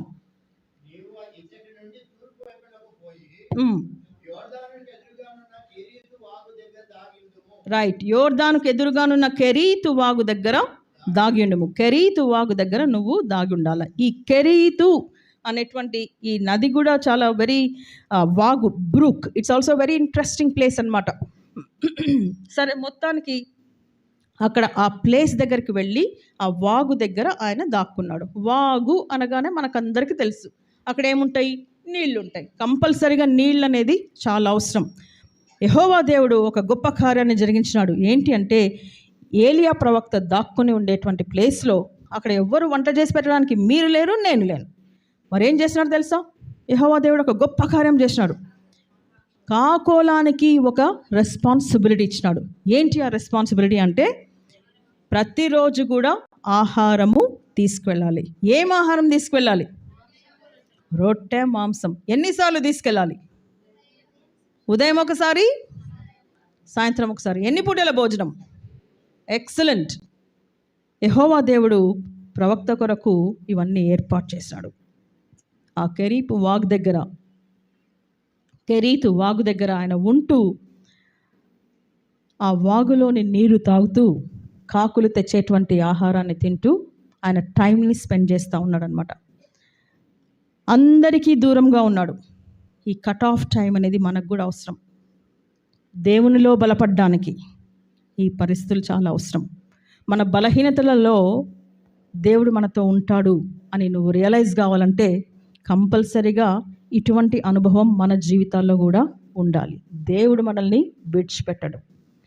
ఆ కెరీతు వాగులో నీళ్లున్నంత వరకు అక్కడ ఉన్నాడు. ఫస్ట్ మిరకల్ అది. ఏంటి అని అంటే, అక్కడ ఆ వాగులో నీళ్లున్నంత వరకు కాకోలము వచ్చి ఆయనకు ఆహారం ఇచ్చేది. నాకు ఆశ్చర్యం అనిపిస్తుంది, ఈ రొట్టెలను ఎక్కడ పట్టుకొచ్చినాయా ఈ కాకులు అని. ఆ కాకుల కూరన ఉండారా, చేసి పెట్టేటోళ్ళు ఉన్నారా ఏమో మనకు తెలియదు. కానీ దేవుని ఏర్పాటు ఎంత గొప్పది కదండి. అనుకోని రీతిలో ఒక్కొక్కసారి ప్రభువు మీ జీవితాల్లో గొప్ప కార్యాలు చేస్తారు. అటువంటి అనుభవాలు మన జీవితంలో ఉంటాయి. ఏదో విధంగా ఖచ్చితంగా ఉంటుంది. ఇందాక సాక్ష్యం విన్నాం కదా, బాబు ఒక్కడే సేవ్ అయినాడంటే ఆశ్చర్యం అది. ఆయన చుట్టుపక్కల దేవదూతలు ఉన్నారేమో. ప్రభు పంపించినటువంటి దేవదూతలు ఖచ్చితంగా ఉండింటారు. ఏలియా జీవితంలో ఏలియా ప్రవక్త గురించి ఒక్క మాట నేను చెప్తాను. ఏలియా ప్రవక్త అంటే నాకు చాలా చాలా ఇష్టం. ఎందుకో నాకు తెలియదు కానీ but I like him very much. ఎందుకనంటే, ఫస్ట్ థింగ్, ఏలియా ఒక గొప్ప భక్తుడు, దేవుని మాట వింటాడు. ఆ తర్వాత ఆయన ఒక మంచి గురువు. ఎందుకు తెలుసండి మంచి గురువు? ఏలియా యొక్క శిష్యుడు ఎవరు? ఎలీషా కూడా అద్భుతమైన శిష్యుడు. ఏలియా మామూలుగా మనిషిలాగా చనిపోయినాడా? లేదు. ఏ విధంగా వెళ్ళిపోయినాడు ఆయన? అగ్నిరథముల చేత. వాట్ అ స్పెషల్ వెల్కమ్ కదా ఆయనకు పరలోక రాజ్యానికి వెళ్ళడానికి. ఎంత గొప్ప వ్యక్తి అండి. అంత మాత్రమే కాకుండా కొత్త నిబంధనలోకి వచ్చినట్లయితే అక్కడ యేసు ప్రభు మెన్షన్ చేస్తాడు. ఎప్పుడు అప్పుడు రూపాంతర కొండ అనుభవంలో యేసు ప్రభు వారికి మోషే ఏలియాలు కనపడతారండి. అక్కడ ఎంత గొప్ప వ్యక్తి కదా ఏలియా. అందుకే నాకు ఏలియా అంటే చాలా ఇష్టం. మంచి అద్భుతమైనటువంటి అనుభవాలు కలిగినటువంటి వ్యక్తి. కానీ ఇంత మంచి అనుభవాలు ఉన్నప్పటికీ, ఇంత గొప్ప అనుభవాలు ఉన్నప్పటికీ దేవుడు ఏం చెప్తే అది చేస్తాడు. నువ్వు పోయి వాగు దగ్గర దాక్కుంటే దాక్కున్నాడు. నువ్వు ప్యాలెస్ దగ్గర పోయి అహాబు రాజు దగ్గర మాట్లాడంటే అక్కడికి వెళ్ళినాడు. అహాబు రాజు దగ్గర పోయినప్పుడు ప్యాలెస్కి వెళ్ళినాడు. వాగు దగ్గరికి వెళ్ళినప్పుడు విల్డర్నెస్, అడవిలోకి వెళ్ళినాడు. ఎంత హంబుల్ నేచర్ కదా. సరే, అక్కడ ఉన్నాడు, వెళ్ళినాడు. నీళ్లు ఎల్లకాలం ఉంటాయా? అది చూస్తేనేమో బ్రూక్, అది ఎక్కువ కాలం ప్రవహించదు, కొంతకాలం అయిన తర్వాత ఖచ్చితంగా అది డ్రై అయిపోవాల్సిందే, అంటే ఎండిపోవాల్సిందే. అప్పుడు మళ్ళా యెహోవా వాక్కు ప్రత్యక్షమయ్యి ఆయనని ఇంకొక ప్లేస్కి వెళ్ళమని చెప్తారు. యెహోవా వాక్కు ఏంటి, ఎక్కడికి? చదవండి. Very good. ఇలాగు సెలవిచ్చెను, నీవు సీదోను పట్టణ సంబంధమైన సారెపతన ఊరికి పోయి అచ్చట ఉండుము. ఏ ఊరికి పోవాలంటండి? సారెపతు అనే ఊరికి పోయి అక్కడ ఉండుము. హోల్డ్ ఆన్ అండి, ఒక్క నిమిషం వెయిట్ చేయండి. ఈ సారెపతు అనేటువంటి ఊరు ప్రస్తుతం ఇది లెబనన్లో ఉంది. ప్రస్తుత కాలంలో ఈ మ్యాప్లో చెప్పాలంటే లెబనన్ దగ్గర ఉంటుంది ఈ పట్టణం, ఈ సారెపతు అనేటువంటి ఈ యొక్క ప్లేస్. తూరు సీదోను మధ్యలో ఉన్నటువంటి ఈ స్థలము అన్య దేవతలకు లేకపోతే అన్యులకు చెందినటువంటి ప్రదేశము. ఇంకొక విధంగా చెప్పాలి అనంటే శత్రుదేశం అది. ఇంకొక విధంగా చెప్పాలి అనంటే యెజబెల్ రాణి యొక్క స్థలం. ముందే ఏలియా ప్రవక్తకు వీళ్ళంటే పడదు. ఇన్ ద సెన్స్, ఎందుకు నేను ఆ విధంగా చెప్తున్నానంటే వాళ్ళిద్దరికి పడదు ఏలియా ప్రవక్త అనంటే. ఎందుకంటే వీళ్ళు తప్పు చేసినప్పుడంతా ఏం చేస్తాడు? ఈయన సరిదిద్దుతాడు. యెహోవా వాక్కు ద్వారా ఆయన సరిదిద్దుతాడు. అందుకొరకు యెజబెల్ రాణి గారికి కానీ లేకపోతే యాహాబుకు కానీ అస్సలు ఇష్టం లేదు. కానీ ప్రభువు ఆ స్థలంలోనే వెళ్ళమని చెప్తున్నాడు, అన్యుల మధ్యకు వెళ్ళమని చెప్తున్నాడు, శత్రు దేశాల మధ్యలో ఉండమని చెప్తున్నాడు. ఆయన డిఫరెంట్గా ఉంటాడు. ఏలియా ప్రవక్తని ఈజీగా రికగ్నైజ్ చేయొచ్చు, వాళ్ళ మనుషుల్ని పంపించి ఈయనని చంపించవచ్చు. అయినప్పటికీ భయపడకుండా ఆ ప్లేస్కు వెళ్తాడనమాట, సారెపతు అనేటువంటి గ్రామానికి. ఓకే, కంటిన్యూ చేయండి సార్. అక్కడ ఏమవుతుంది? నిన్ను పోషించుటకు అచ్చటనున్న ఒక విధవరాలికి నేను సెలవిచ్చితిని. ఎక్కడ? సారెపతు. ఎవరు చెప్తున్నారు ఈ మాటలు? యెహోవా వాక్కు ప్రత్యక్షమై ఎవరితో మాట్లాడుతుంది? ఏలియాతో. ఎంత గొప్ప అనుభవము లేకపోతే అనుభూతి! ప్రవక్త గారికి ఎంత గొప్ప అనుభూతి! దేవుని వాక్కు ప్రత్యక్షమై మాట్లాడడం అంటే అది మామూలు విషయం కాదండి, అవునా కాదా? చాలా గొప్ప విషయం. అటువంటి అనుభవం మన జీవితాల్లో ఉందా? దేవుని వాక్యం మనతో ఉంది, దేవునితో మనము సహవసిస్తాము, కానీ ఆయన వాక్కు మనకు ప్రత్యక్షమై అంటే ఆయన మాటలు మనకు వినబడుతున్నాయా ఎప్పుడైనా? ఒక్కసారి మనం ఆలోచించుకోవాలి. ఆ విధంగా ఉన్నామా? లేకపోతే ఆయన సన్నిధిలో ఉన్నాము, ఆయన సన్నిధిలో గడుపుతాము, కానీ మన ప్రవర్తన ఇంకొక విధంగా ఉందా? ఎప్పుడే కానీ మనల్ని మనము చెక్ చేసుకోవాలి. మనం ప్రార్థనా జీవితం జీవిస్తూ బయటికి పోయినప్పుడు ఇంకొక విధంగా ఉండడానికి మనం ప్రయత్నం చేస్తాం, వేరే వాళ్ళని కష్టపెట్టడానికి మనం ప్రయత్నం చేస్తాం, వేరే వాళ్ళతో వేరే విధంగా మాట్లాడతాం. చక్కగా ప్రార్థన చేసేటువంటి లిప్స్ బయటికి పోయి అబద్ధాలు చెప్తామేమో. మనం ఆలోచించుకోవాలి, మన మాటలు ఏ విధంగా ఉన్నాయి. చాలా వరకు మనమంటే చిన్న చూపు ఉంటుంది సమాజంలో. మనము విధవరాండం అంటే ఒక రకమైన చిన్న చూపు, ఒక రకమైన భయంకరమైన చిన్న చూపు. నేను కూడా అనుభవించినాను. ఒక్కొక్కసారి కొన్ని ప్లేసెస్కు పోబుద్దే కాదు. ఎందుకు తెలుసా? ఒకలాగా చూస్తారండి, మనం ఏదో తప్పు చేసినట్లు. సారీ, మీ అందరితో చెప్తున్నాను, దయచేసి ఏమనుకోవద్దండి. ఒకసారి ఏమైందంటే, కొందరు ఏదో మామూలుగా మనకు పెళ్ళిళ్ళు చేసినప్పుడు నలుగు కార్యక్రమం అని ఏదో పెడుతుంటారు మన ఆచారాల ప్రకారం. సో ఒకళ్ళు పిలిచినారు, మామూలుగా అయితే వెళ్తాం, సంతోషంగా వెళ్ళి ఏదో ఆడ మధ్యలో కూర్చొని వస్తాం. తర్వాత అందరూ వెళ్తారు, పసుపు రాస్తారు, ఏదో చేస్తారు, వస్తారు. తర్వాత వచ్చిన వాళ్ళకు ఏం చేస్తారు? కొంచెం పసుపు పూస్తారు, గంధం పూస్తారు, ఏదో చేస్తారు, పంపిస్తారు. ఎంత భయంకరమైనటువంటి ఒక ఆచారం అంటే, మనము వెళ్ళినప్పుడు అసలు మన దగ్గరికి రారండి, మన వైపు చూడరు. అట్లాంటప్పుడు ఎందుకు పిలిచాలా? మనసు కష్టం అనిపిస్తాయి ఇట్లాంటివి, చాలా మనసు కష్టం వస్తుంది. ఏంది ప్రభా, ఏంది ఇట్లాంటి పరిస్థితి అని అనిపిస్తుంది. నో, అవన్నీ నథింగ్. అవన్నీ మీరు పట్టించుకోవాల్సిన అవసరమే లేదు. ప్రభువులో ఉన్నటువంటి బిడ్డలు మనం ధైర్యంగా ఉండాలి. వాళ్ళు పిలిస్తే ఎంత, పిలవకపోతే ఎంత, వాళ్ళు రాస్తే ఎంత, లేకపోతే ఎంత, అవసరం లేదు మనకు అవన్నీ. ఓకే, సో గుర్తుపెట్టుకోండి ప్రియులారా, ధైర్యపడండి, బలపడండి, దేవుని వాక్యంలో ఎదగండి. ఇవన్నీ నథింగ్. ఈ లోకాచారాలు మనకొద్దు. వాటిని బట్టి మనం కృంగిపోకుండా ధైర్యంగా ఉండడానికి ప్రయత్నం చేయండి. భయంకరమైనటువంటి పరిస్థితులు ఉంటాయి. అయితే దేవుని మాట మీరు విధేయులు కావాలి. దేవుడు మిమ్మల్ని సెలెక్ట్ చేసుకునే విధంగా ఉండండి. That is what I want to say. ప్రభువు మిమ్మల్ని ఏర్పాటు చేసుకోవాలి.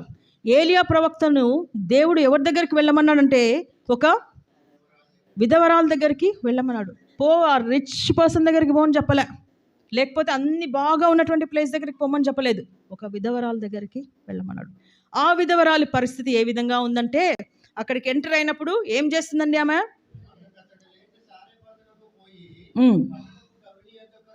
రాగా ఒక విధవరాలు కట్టెలు ఏరుచుండుట చూచి, ఉండండి పాస్టర్ గారు, కట్టెలు ఏరుచుండుట చూచి. దాన్ని బట్టి మనం ఏమర్థం చేసుకోవాలి తెలుసా? ఆమె ఎకనామికల్ పరిస్థితి అంటే ఆమె చాలా ధనవంతురాలు కాదు, ఆమె చాలా పేద విధవరాలు. కట్టెలు ఏరుకుంటుంది బయట, కొంచెం ఏమైనా దొరికితే పోయి కొంచెం వంట చేసుకొని తినాలా అని. అటువంటి పరిస్థితిలో అక్కడికి ఏలియాని వెళ్ళమని ప్రభువు వాక్కు ప్రత్యక్షమై చెప్పినప్పుడు ఏలియా డిజొబే అవ్వలేదు, వెళ్ళినాడు. అక్కడికి వెళ్ళి ఆమెతో మాట్లాడి నాకు నీళ్ళు ఇయ్యమ్మా అంటే నీళ్ళు ఇస్తాడు. ఆమె నీళ్ళు ఇస్తారు. ఇంకొకటి అడుగుతాడు ఆయన, అదే చేత్తో నువ్వు ఒక ఏం తీసుకురావాలంట? అప్పం చేసుకొని తీసుకొని రా. నీళ్లు తీసుకొని వెళ్ళిపోయింటే బాగానే ఉండే. నెక్స్ట్ పరిస్థితికి వచ్చేసరికి ఆమెకు గుండెలో రాయబడింది. ఎందుకు తెలుసా అండి? ఎందుకు తెలుసా మీకు? మీరు వాక్యాన్ని చదవాల. ఏంటి అని అంటే,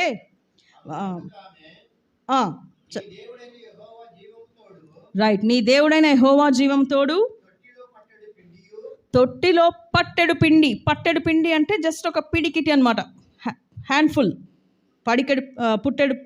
పట్టెడు పిండియు, బుడ్డిలో కొంచెం నూనెయు నా యొద్ద ఉన్నవే కానీ అప్పం ఒక్కటైనను లేదు. వేరే ఎక్స్ట్రా ఏం లేదు. ఓన్లీ పిడికిడి పిండి, కొంచెము నూనె, అంతే ఉంది.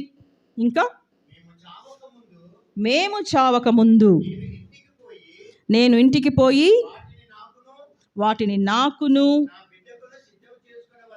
నా బిడ్డకు సిద్ధము చేసుకునేవలనని కొన్ని పుల్లలు ఏరుకుంటకై వచ్చినాను. ఆమె చేసే పని ఏంటంటే కొన్ని కట్టెలు తీసుకొని పోయి ఒక రొట్టె చేసుకొని, అదే లాస్ట్ మీల్ వాళ్ళది. ఇంకా తర్వాత వాళ్ళ ఇంట్లో ఏమీ లేదు. అటువంటి అనుభవాలు మా జీవితాల్లో కూడా ఉన్నాయండి. మీరు చెప్తే నమ్మరు. మేము శంషాబాద్ బైబిల్ కాలేజ్లో పనిచేసేటప్పుడు మా పరిస్థితులు ఏ విధంగా ఉన్నాయంటే, అప్పటికి నా కూతురు పుట్టింది, నా పెద్ద కూతురు, చిన్నది తను. అప్పుడు నేను ఉద్యోగం చేయలేదు, 1 year బ్రేక్ తీసుకున్నా. బిడ్డ నోరు చూసుకుంటారు మరి. అప్పుడు ఏమైందంటే అక్కడ పాస్టర్ గారేమో ఓల్డ్ టెస్ట్మెంట్ టీచ్ చేసేవాళ్ళు, నేను అక్కడ ఇంట్లో ఉండి అంతా చూసుకునేదాన్ని.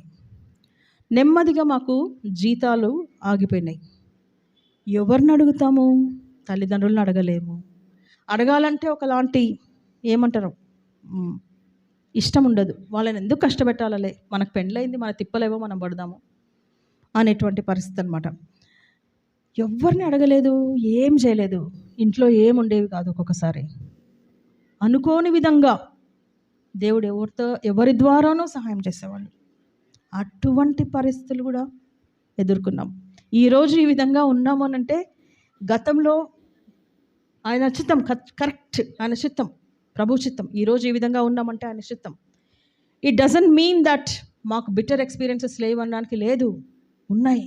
కానీ దేవుడు సహాయాన్ని పంపించేవాళ్ళు, ఎవరినో ఒకళ్ళని వాళ్ళ ద్వారా కొంత పంపించేవాళ్ళు అనమాట.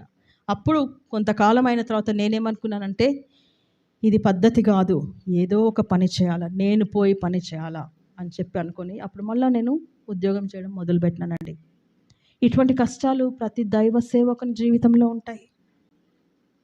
ఆలోచించండి. మీరు మా కొరకు చాలా ప్రార్థన చేయాలి, దైవ సేవకుల కొరకు చాలా ప్రార్థన చేయాలి, గొప్ప కార్యాలు జరిగించాలి దేవుడు. కమింగ్ బ్యాక్, ఈమె పాపం, ఆమె ఎంత కష్టంలో ఉంది. కష్టంలో ఉన్నా కూడా ఈయనేమో మరి ప్రవక్త గారు అడుగుతున్నారు. అయితే ఆమె చెప్పినటువంటి జవాబు ఏంటంటే, ఇదే మా లాస్ట్ మీల్, మా దగ్గర ఇంకా ఏమీ లేదని చెప్పిందంట. కానీ అప్పుడు ఏలియా ఒక అద్భుతమైన మాట చెప్తాడు. ఆ, భయపడొద్దు. పోయి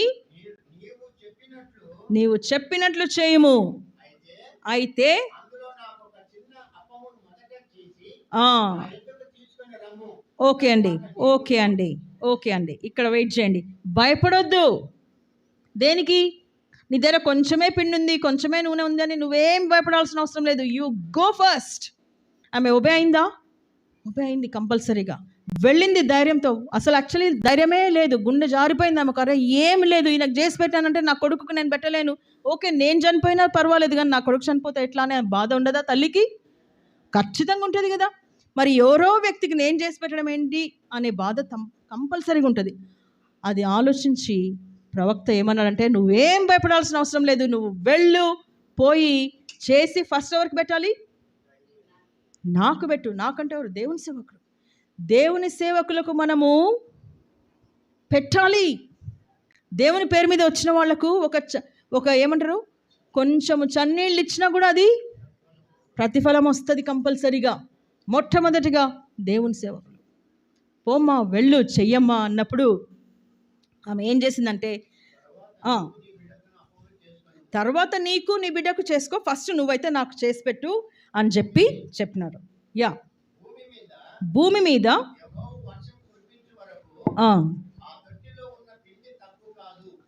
అది తక్కువ కాదు, పిండి తక్కువ కాదు, బుడ్డిలో నూనె అయిపోదు.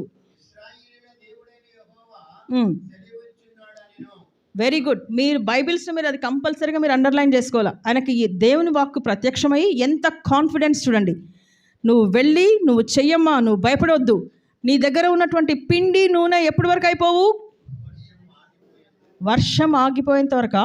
మళ్ళా వచ్చేంత వరకు అంటే నీ దేశంలో ఉన్నటువంటి కరువు తగ్గేంత వరకు నీకు కంపల్సరీగా ఉంటాయి. నాకు చాలా ఫెయింట్గా గుర్తుందండి. ఎప్పుడో ఫస్ట్ క్లాస్లోనో ఎప్పుడో ఏదో చిన్న కథ చదివినట్లు గుర్తుంది. పుస్తకాలు మా ఇంట్లో చాలా ఉండేటివి. When grandma bangs the barrel అని ఒక స్టోరీనో మరి పోయమో ఏదో చదివినట్లు గుర్తుంది. దాంట్లో ఏంటంటే ఆమె ఇట్లా కొట్టినప్పుడంతా పిండి వస్తుంది. పిండి అందులో ఉండేది ఇంతే, కానీ ఆమె టచ్ చేయగానే వస్తుంది, మళ్ళీ నూనె కూడా వస్తుంది. ప్రాబబ్లీ ఇదే కథని అప్పట్లో ఆ చిన్న పుస్తక రూపంలో చదివినానేమో, అందుకే అది అట్లాగా గుర్తుండిపోయింది. సో దేవుడు ఇక్కడ ఇంకొక రెండవ అద్భుత కార్యాన్ని జరిగించినాడు కదండి. అద్భుత కార్యమే కాదా? ఒప్పుకుంటారు అందరూ? ఆమె దగ్గర ఉన్నటువంటి పిండి, పిడికడు పిండి, కొంచెమే నూనె. ఫస్ట్ అప్పం ఎవరికి పెట్టమని చెప్తున్నారు? ప్రవక్తకు. ఆ తర్వాత వచ్చినటువంటి యొక్క అష్యూరెన్స్ ఏంటి? మళ్ళా తిరిగి వర్షం వచ్చి మళ్ళా భూమి అంత బాగుండేంత వరకు నీ ఇంటిలో తగ్గిపోదు. ఇంకోటి మీరు ఆలోచించాల్సిన విషయం ఏంటంటే, అప్పటికప్పుడు ఫుల్గా ఏమి ఇవ్వలేదు, అవునా? ఏ రోజుకు కావాల్సినటువంటి అంతే. ఎందుకైంది వచ్చి అట్లా? ఎప్పుడన్నా ఆలోచించినారా మీరు? ఎందుకు దేవుడు ఒక ఫుల్ బ్యాగ్ ఇవ్వచ్చు కదా, ఒక ఫుల్ బ్యాగ్ పిండి, ఒక ఫుల్ బ్యారెల్ ఆయిల్ ఇవ్వచ్చు కదా, ఎందుకు ఆ విధంగా ఇవ్వలేదు? ఏమో మనకు తెలియదు. నేనేమనుకుంటానంటే, ఒకవేళ అట్లాగానే ఉందనుకోండి, ఊరంతా తెలిసిపోతుంది. ఊరంతా తెలిసిపోయి అందరు వస్తారేమో, ఏమో నాకు తెలియదు, నా ఆలోచన అంతే. కానీ ఏ రోజుకు కావాల్సినటువంటిది ఆ రోజుకు. ఒక్కొక్కసారి మనలో కూడా దురాశ అనేది ఉంటుంది. మీరు మన్నా గురించి ఆలోచించండి. దేవుడు ఎవరికి ఇచ్చినాడు మన్నా అండి? ఇశ్రాయేలీలకు. ఎప్పుడు? మోషే కాలంలో విల్డర్నెస్లో వాళ్ళకు మన్నా ఇచ్చినాడు. మన్నా ఇచ్చినప్పుడు దేవుడు వాళ్ళకి ఇచ్చినటువంటి ఒక ఇంపార్టెంట్ ఇన్స్ట్రక్షన్ ఏంటంటే, మీకు ఎంత కావాలనో ఎగ్జాక్ట్లీ అంతే, అంతకంటే ఎక్కువ తీసుకుంటే ఏమైపోయింది? అది ఏమైపోయింది? చెడిపోయింది, వాసన వచ్చింది, చెడిపోయింది. ఈ రోజుల్లో మనం ఏ విధంగా ఉన్నాం? మనం ఎప్పుడు దురాశలోనే ఉంటుంటాం. చాలా వరకు మనకు కావాల్సినంత మనం తీసుకోము. ఇంకా ఎక్కువ కావాలా, ఇంకా ఎక్కువ కావాలా, ఇంకా ఎక్కువ కావాలా. దాని నుంచి ఎక్కడ చూసినా దుఃఖమేనండి. మనము దుఃఖానికి కారకులు కాకూడదు. దేవుడు ఇచ్చినటువంటి ఇన్స్ట్రక్షన్స్ని మనం క్లియర్గా ఫాలో అవుదాం. మనకున్నంతలో మనకు సంతోషం ఉండాలి, మనకున్నంతలో మనకు తృప్తికరమైనటువంటి జీవితం ఉండాలి, మనకున్నంతలో మనకు గ్రాటిట్యూడ్ అనేది ఉండాలి. గ్రాటిట్యూడ్ అంటే థ్యాంక్స్ గివింగ్, దేవునికి కృతజ్ఞత చెప్పాలి. ప్రతి విషయంలో కూడా దేవునికి నువ్వు కృతజ్ఞత చెప్పినట్లయితే నీ ముఖంలో ఎప్పుడు సంతోషం ఉంటుందండి. మనకున్న దాంట్లో మనం తృప్తి పడాలి, మనకున్న దాన్ని బట్టి మనం దేవుని స్తుతించాలి, మనకున్న దాన్ని బట్టి దేవునికి కృతజ్ఞతలు చెప్పాలి. చేతనైతే సహాయం చేయాలి. That is very very important. చేతనైనంత సహాయం నువ్వు చేయగలిగేటువంటి స్థితి ఉన్నప్పుడు నీ చెయ్యి నువ్వు వెనక్కు తీసుకోకూడదు. అవునా కాదా? ఎక్కడ ఉంటుంది ఇది? ఈ వాక్యం సామెతల గ్రంథంలో ఉంటుంది. సామెతల గ్రంథం చదివినట్లయితే ఏ రోజు మనం ఏ విధంగా ఉండాలనేది చాలా క్లియర్గా చెప్తుందండి. చదవాలా మీరు సామెతల గ్రంథం? మీ పిల్లలతో చదివించండి. ఈ రోజుల్లో ఏమవుతుందంటే మోటివేషనల్ స్పీకర్స్ అని చాలామంది వస్తున్నారు. వాళ్ళంతా చాలా వరకు ఎక్కడి నుంచి జ్ఞానం సంపాదిస్తారు తెలుసా మీకు? సామెతల గ్రంథం నుంచి తీసుకుంటారు. కాబట్టి దేవుడు మనకు ముందుగానే ఎప్పుడో ఇవన్నీ ఇచ్చినారు. మన బిడ్డల్ని మనము పర్ఫెక్ట్గా తయారు చేయడానికి ట్రై చేయాలి. నా కమింగ్ బ్యాక్, ఈ రెండవ మిరకల్ అది. వాళ్ళ ఇంట్లో పిండి తగ్గిపోలేదు, నూనె అయిపోలేదు. ప్రవక్త గారు సంతృప్తికరమైనటువంటి జీవితాన్ని జీవించినాడు. మూడో మిరకల్ ఒక్కటి చెప్పి నేను క్లోజ్ చేస్తాను. మూడో మిరకల్ ఏంటంటే లాస్ట్గా నేను చెప్పదలుచుకున్నటువంటి విషయం ఏంటంటే, కొద్ది రోజులు అక్కడ ఉంటున్నటువంటి సమయంలో మరి ఈ విధవరాలికి ఒక చిన్న పిల్లవాడు ఉన్నాడు. ఆ చిన్న పిల్లవానికి జబ్బు చేసింది. ఆ జబ్బు ఎటువంటి జబ్బు అంటే ఇంకా ప్రాణము పోయేటువంటి జబ్బు. ప్రాణం పోయింది. ప్రాణం పోయేసరికి ఈమె చాలా బాధపడింది. అరే, అనవసరంగా ఈ వ్యక్తి వచ్చినాడు మా ఇంట్లోకి, ఇక్కడ చూస్తేనేమో ఈ బిడ్డ చనిపోయా, నాకుండేది ఒక్కగానొక్క కొడుకు, నా భవిష్యత్ అంతా ఉండేది నా కుమారుడిలోనే కదా, రేపొద్దున నన్ను చూసుకునేది నా కుమారుడే కదా అని చెప్పి చాలా బాధపడుతుంది ఆమె. చాలా బాధపడి ప్రవక్తను అడుగుతుంది.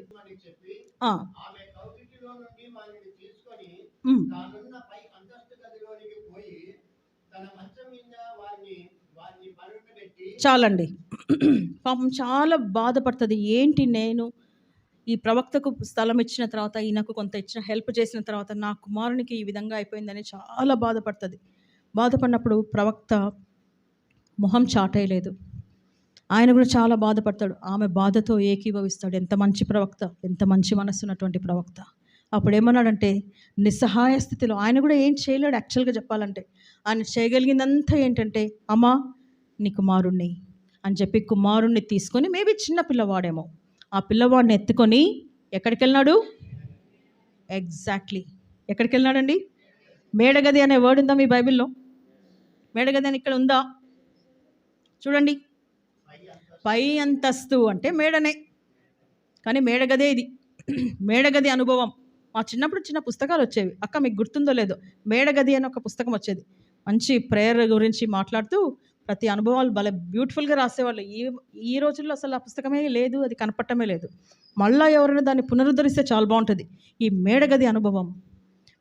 పై అంతస్తు గదిలోనికి పోయి తన మంచం మీద వాణిని పరుండబెట్టి, యెహోవా నా దేవా ప్రార్థన చేయడం మొదలుపెట్టినాడండి. యెహోవా నా దేవా, నన్ను చేర్చుకొనిన ఈ విధవరాలి కుమారుని చంపునంతగా ఆమె మీదికి కీడు రాజేసితివా అని యెహోవా దేవునికి మొరపెట్టినాడు. యెహోవా దేవునితో మాట్లాడుతున్నాడు. ప్రభువా, ఏంది నాయనా ఈమె పరిస్థితి ఇట్లా వచ్చింది, ఎందుకు ఇది తీసుకొచ్చినావు, ఎందుకు ఇంత కీడు తలపెట్టినావు? ఏమో మనకు తెలియదండి ఆ డిప్రెషన్. ఆయన అట్లా మాట్లాడుతున్నాడు. ప్రార్థన చేసినాడు. మొత్తానికి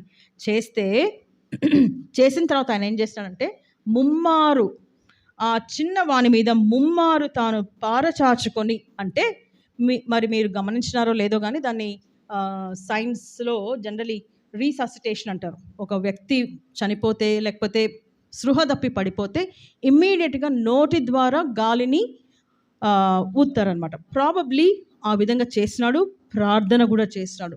చేసినప్పుడు ఏమైందంటే, యెహోవా నా దేవా నా మొర ఆలకించి ఈ చిన్నవాని ప్రాణము మరలా రానిమ్మని యెహోవాకు ప్రార్థింపగా, యెహోవా ఏలియా చేసిన ప్రార్థన ఆలకించి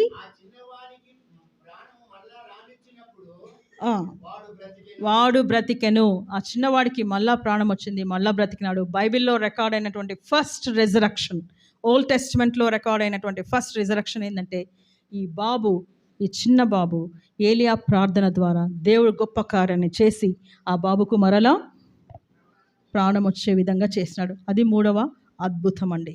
ఇంత గొప్ప దేవుణ్ణి కలిగినటువంటి మనము, ఇంత గొప్ప దేవుడు, సమస్తము ఆయన ఆధీనంలో ఉంది. అవునండి, సమస్తం ఆయన ఆధీనంలో ఉంది. బహుభయంకరమైనటువంటి పరిస్థితులు, అన్గాడ్లీ పరిస్థితులు, వార్, యుద్ధము, ఇటువంటి పరిస్థితులు ఉన్నప్పటికీ మీ భారం అంతా కూడా మీరు ఎవరి మీద వేయాలి? అది మనం నేర్చుకోవాలి. దీని ద్వారా మనం నేర్చుకోవాల్సింది ఏంటంటే మీ భారం అంతా కూడా ప్రభువు మీద వేయాలి. Cost your burden on him. 1 పేతురు 5వ అధ్యాయం 7వ వచనం తెలిసినా మీకు? చదవగలుగుతారు ఎవరన్నా గట్టిగా? 1 పేతురు 5వ అధ్యాయము, నేను ముగిస్తున్నాను, 7వ వచనం.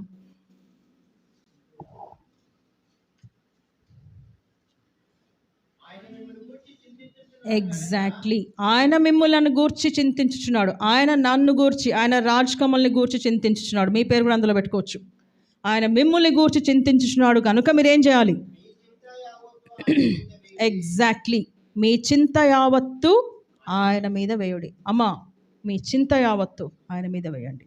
ఆయన మీకు సమస్తాన్ని కలుగజేసేటువంటి దేవుడు. ఆయన మీ చింతను తొలగించేటువంటి దేవుడు. మనం భయపడాల్సినటువంటి అవసరం లేదు, బాధపడాల్సినటువంటి అవసరం లేదు.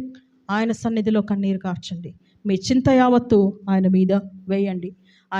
ఆయన మాటను నెరవేర్చే దేవుడు, కానీ ఆయన ఎప్పుడు కూడా ఏమంటారు, మాట తప్పని దేవుడు. అంత గొప్ప దేవుడు మనకున్నాడు. మీరు కూడా ఒక గొప్ప విశ్వాసాన్ని కలిగి జీవించడానికి ప్రయత్నం చేయండి. చివరిగా లాస్ట్లో ఒక వచనం చదువుతాను మీ కొరకు. ఆ స్త్రీ ఏలియాతో, నీవు దైవజనుడవై ఉన్నావనియు నీవు పలుకుచున్న యెహోవా మాట నిజమనియు ఇందుచేత నేను అరుగుదును అనెను. అది నాకు ఎందుకో చాలా నచ్చింది ఈ మాట. ఏంటి అనంటే, ఆ స్త్రీ ఏలియాతో నీవు దైవజనుడవై ఉన్నావు. ఏం గుర్తించిందండి ఆమె? అన్యురాలైనటువంటి స్త్రీ ఆయనను చూసి you are a man of God అనేది. నిన్ను చూసినప్పుడు అన్యజనులు ఏమనాలంటే you are a woman of God, you are a child of God, you are a daughter of God, you are a son of God. ఎందుకు ఇది చెప్తున్నానంటే, నీ జీవితంలో నీ క్రియలు, నీ మాటలు, నీ పనులు ప్రభువుని రిఫ్లెక్ట్ చేయాలి. మీ విశ్వాసం గొప్పదిగా ఉండాలి. దేవుడు తప్పకుండా ఆశీర్వదిస్తాడు. నిన్ను గుర్తుపట్టే విధంగా నీవు జీవించాలి. రోజు రోజుకు ఆయనకు దగ్గరగా జరగాలి. అది చాలా ప్రాముఖ్యమండి మన జీవితాల్లో. అప్పుడే మనది ధన్యకరమైనటువంటి జీవితం. మనం ఇంకా పాపంలో ఉండకుండా, ఆయన ఏమైనారు మన కొరకు? మనం ఇంకా పాపంలో ఉండగానే క్రీస్తు మన కొరకు చనిపోయినాడు. ఆ సత్యాన్ని మీరు గుర్తెరుగుతారా? పోయిన వారం మనము గుడ్ ఫ్రైడే చేసుకున్నాం, ఈస్టర్ చేసుకున్నాం. క్రైస్తవులకు ఉన్నటువంటి ఒక గొప్ప విశ్వాసం ఏంటంటే, క్రీస్తు ప్రభువు నా పాపముల కొరకు చనిపోయినాడు, ఆయన నా పాపముల కొరకు శిలువపై బలియాగమైనాడు. అటువంటి గొప్ప ప్రేమను చూపించినటువంటి దేవుణ్ణి నేను నా నిజ దేవుడిగా నేను కలిగి ఉన్నానా? అటువంటి గొప్ప దేవునికి నా హృదయాన్ని నేను అర్పించి ఉన్నానా అనేటువంటి ప్రశ్న మీరు ఈరోజు వేసుకోవాలి.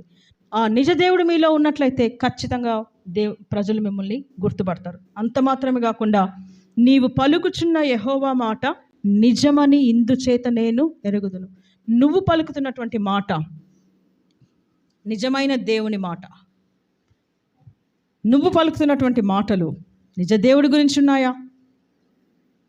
ఆలోచించుకోండి. ఆ ప్రశ్న నేను మీకే వేస్తాను. నువ్వు ప్రభువుని ప్రచురపరిచే బిడ్డగా ఉన్నావా?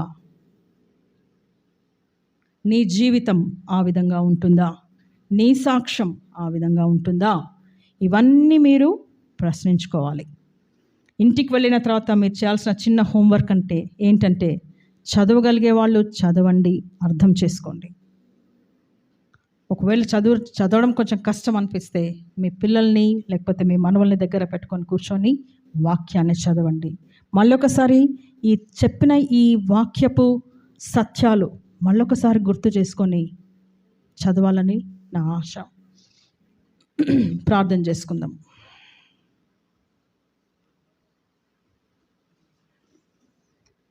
సర్వలోకాన్ని సృష్టించి దానినంతటినీ ఏకరీతిగా పరిపాలిస్తున్న మా గొప్ప దేవా, ఈ విధంగా మీ సన్నిధిలో చేరి కొంత సమయం ప్రభువా మిమ్మల్ని స్తుతించుటకును, మీ సన్నిధిలో గడుపుటకును, మీ వాక్యము వినుటకును ఇచ్చినటువంటి ఈ మంచి అవకాశాన్ని బట్టి మీకు వందనాలు స్తోత్రం తెలియజేస్తున్నాం ప్రభువా. మేము ఈరోజు జీవించి ఉన్నామంటే అది కేవలం మీ యొక్క ఉచితమైన కృప అని గ్రహించి మీకు వందనాలు స్తోత్రం తెలియజేస్తున్నాం ప్రభువా. మేము ఈ పరిస్థితిలో ఉన్నాము అని అంటే ఇది కూడా మీ కృపనే తండ్రి. మా శక్తి కాదు, మా భక్తి కాదు ప్రభువా. మీరు మాటలో చూపించిన ఉచితమైన ప్రేమ కృప గొప్పది ప్రభువా. దానిని బట్టి మేము కృతజ్ఞత కలిగి జీవించడానికి మీరు మాకు నేర్పించండి ప్రభువా. మీరిచ్చిన వాక్యాన్ని బట్టి మీకు వందనాలు నాయనా. వాక్యాన్ని మేము విని ఉన్నాం ప్రభువా. మేము కేవలము వినువారమై మమ్ములను మేము మోసపుచ్చుకొనుకోకుండా వాక్యానుసారంగా జీవించువారమై ఉండటం కావాల్సిన శక్తిని మాకు ఇవ్వండి నాయన. మా జీవితాల్లో నిజ దేవుణ్ణి చూపించేటువంటి బిడ్డలుగా మాకు శక్తిని అనుగ్రహించండి ప్రభువా. తండ్రి, సమాజము మమ్మల్ని తృణీకరించినను, సమాజము మమ్మల్ని అసహ్యించుకొనినను ప్రభువా, నువ్వు మమ్మల్ని ప్రేమించే దేవుడు. ఈ సత్యాన్ని గుర్తెరిగిన ఆయన తండ్రి, మేము జీవించేటువంటి కృపను శక్తిని మాకు అనుగ్రహించండి. నిరాశ నిస్పృహ జీవితాలు మాలో ఉన్నట్లయితే వాటిని తీసివేయండి ప్రభువా. సాతాను కుయుక్తులకు మేము లోబడకుండా తండ్రి, ఎల్లప్పుడూ కూడా నా ప్రభువా నీ యందు సంతోషించేటువంటి బిడ్డలుగా ఉంటకు మాకు కావాల్సినటువంటి శక్తిని, జ్ఞానంను, తెలివిని అనుగ్రహించండి ప్రభువా. చేరి వచ్చినటువంటి వారి కొరకు ప్రార్థన చేస్తున్నాను ఆయన. బలహీనతలు ఉన్నట్లయితే తీసివేయండి ప్రభువా. కావాల్సినటువంటి బలమును, ఆరోగ్యంను అనుగ్రహించండి నాయన. ఎవరెవరు ఏ పరిస్థితుల్లో ఉన్నారో మాకైతే తెలియదు కానీ ప్రభా, మీకు సమస్తం తెలుసును ప్రభా. మీకు బాహాటంగా తెలుసును ప్రభా. మీ కృపను, మీ ప్రేమను ఆ కుటుంబాల్లో ఉంచండి నాయన. వారికి ఏదైతే అవసరమో దాన్ని అనుగ్రహించండి ప్రభా. ఉన్నటువంటి నొప్పులను తీసివేయండి ప్రభా. సంపూర్ణ బలమును, ఆరోగ్యంను బిడ్డలకు అనుగ్రహించండి ప్రభా.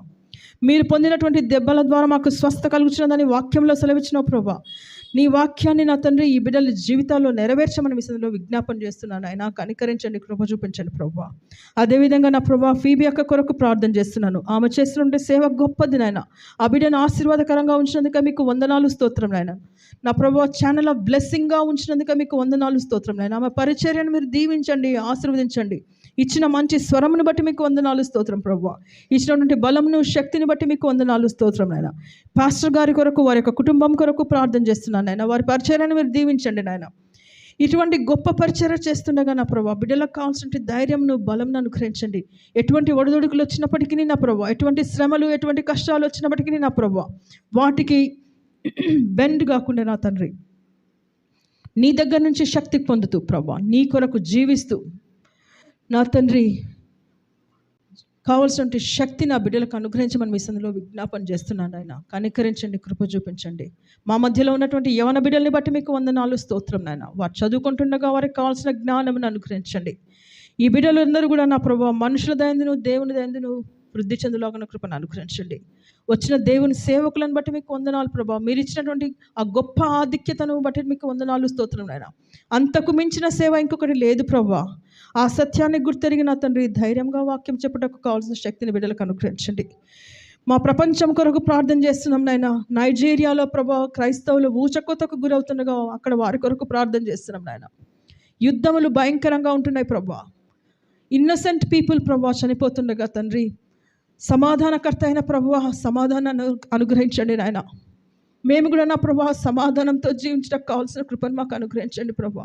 మా గృహాలలో సమాధానాన్ని అనుగ్రహించండి, మా జీవితాల్లో సమాధానాన్ని అనుగ్రహించండి ప్రభా. తండ్రి మీరు ఇచ్చిన ఈ గొప్ప ఆధిక్యతను బట్టి మీకు వందనాలు స్తోత్రం తెలియజేస్తున్నాయన. మమ్మల్ని, మా సమస్తాన్ని మీ హస్తాలకి అప్పచెప్పుకుంటూ యేసుక్రీస్తు పరిశుద్ధ నామంలో ప్రార్థన చేస్తున్నాను తండ్రి, ఆమేన్. నాకు అవకాశం ఇచ్చినటువంటి అక్కకు చాలా థ్యాంక్స్ చెప్తున్నాను.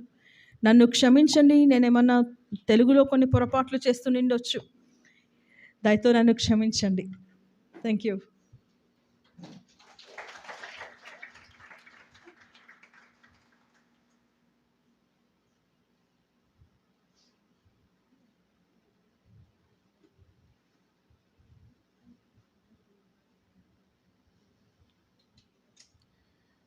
Thank you very much Raj Kamal.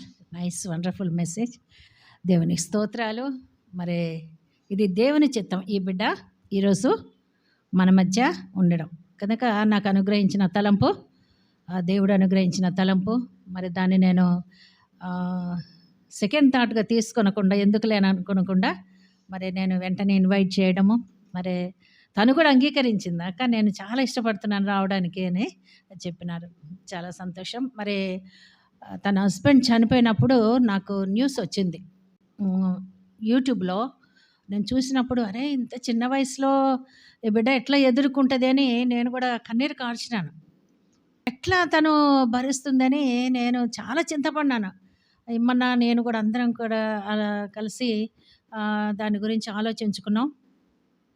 ప్రభు చిత్తం అంటే ఇంక మనం ఏం ప్రశ్న వేయకూడదు కదా! ఒక్కొక్కరి జీవితంలో ఒక్కొక్క టైంలో ఒక్కొక్కటి జరుగుతది.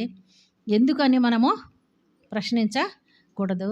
అయితే బిడ్డను ఇంకా దేవుడు ఇంతకంటే ఘనంగా ఆయన సేవలో ఎందుకంటే తన భర్త గొప్పవాడు, మంచి టాలెంట్ కలిగిన వ్యక్తి. ఇద్దరు కూడా ఆశీర్వదించబడి సేవలో ఘనంగా ఇరువురు కలిసి వాడబడవలసి ఉండే.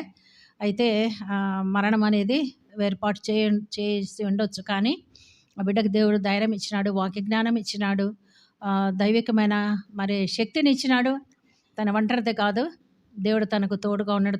తన బిడ్డలను మరి ఆయన పోషిస్తాడు, బలపరుస్తాడు, నడిపిస్తాడు. మన దేవుడు చేయి విడిచిపెట్టే దేవుడు కాదు, నిన్ను విడవను చెప్పిన నిరీక్షణతో మరి ఆ కుటుంబం ముందుకు సాగాలి.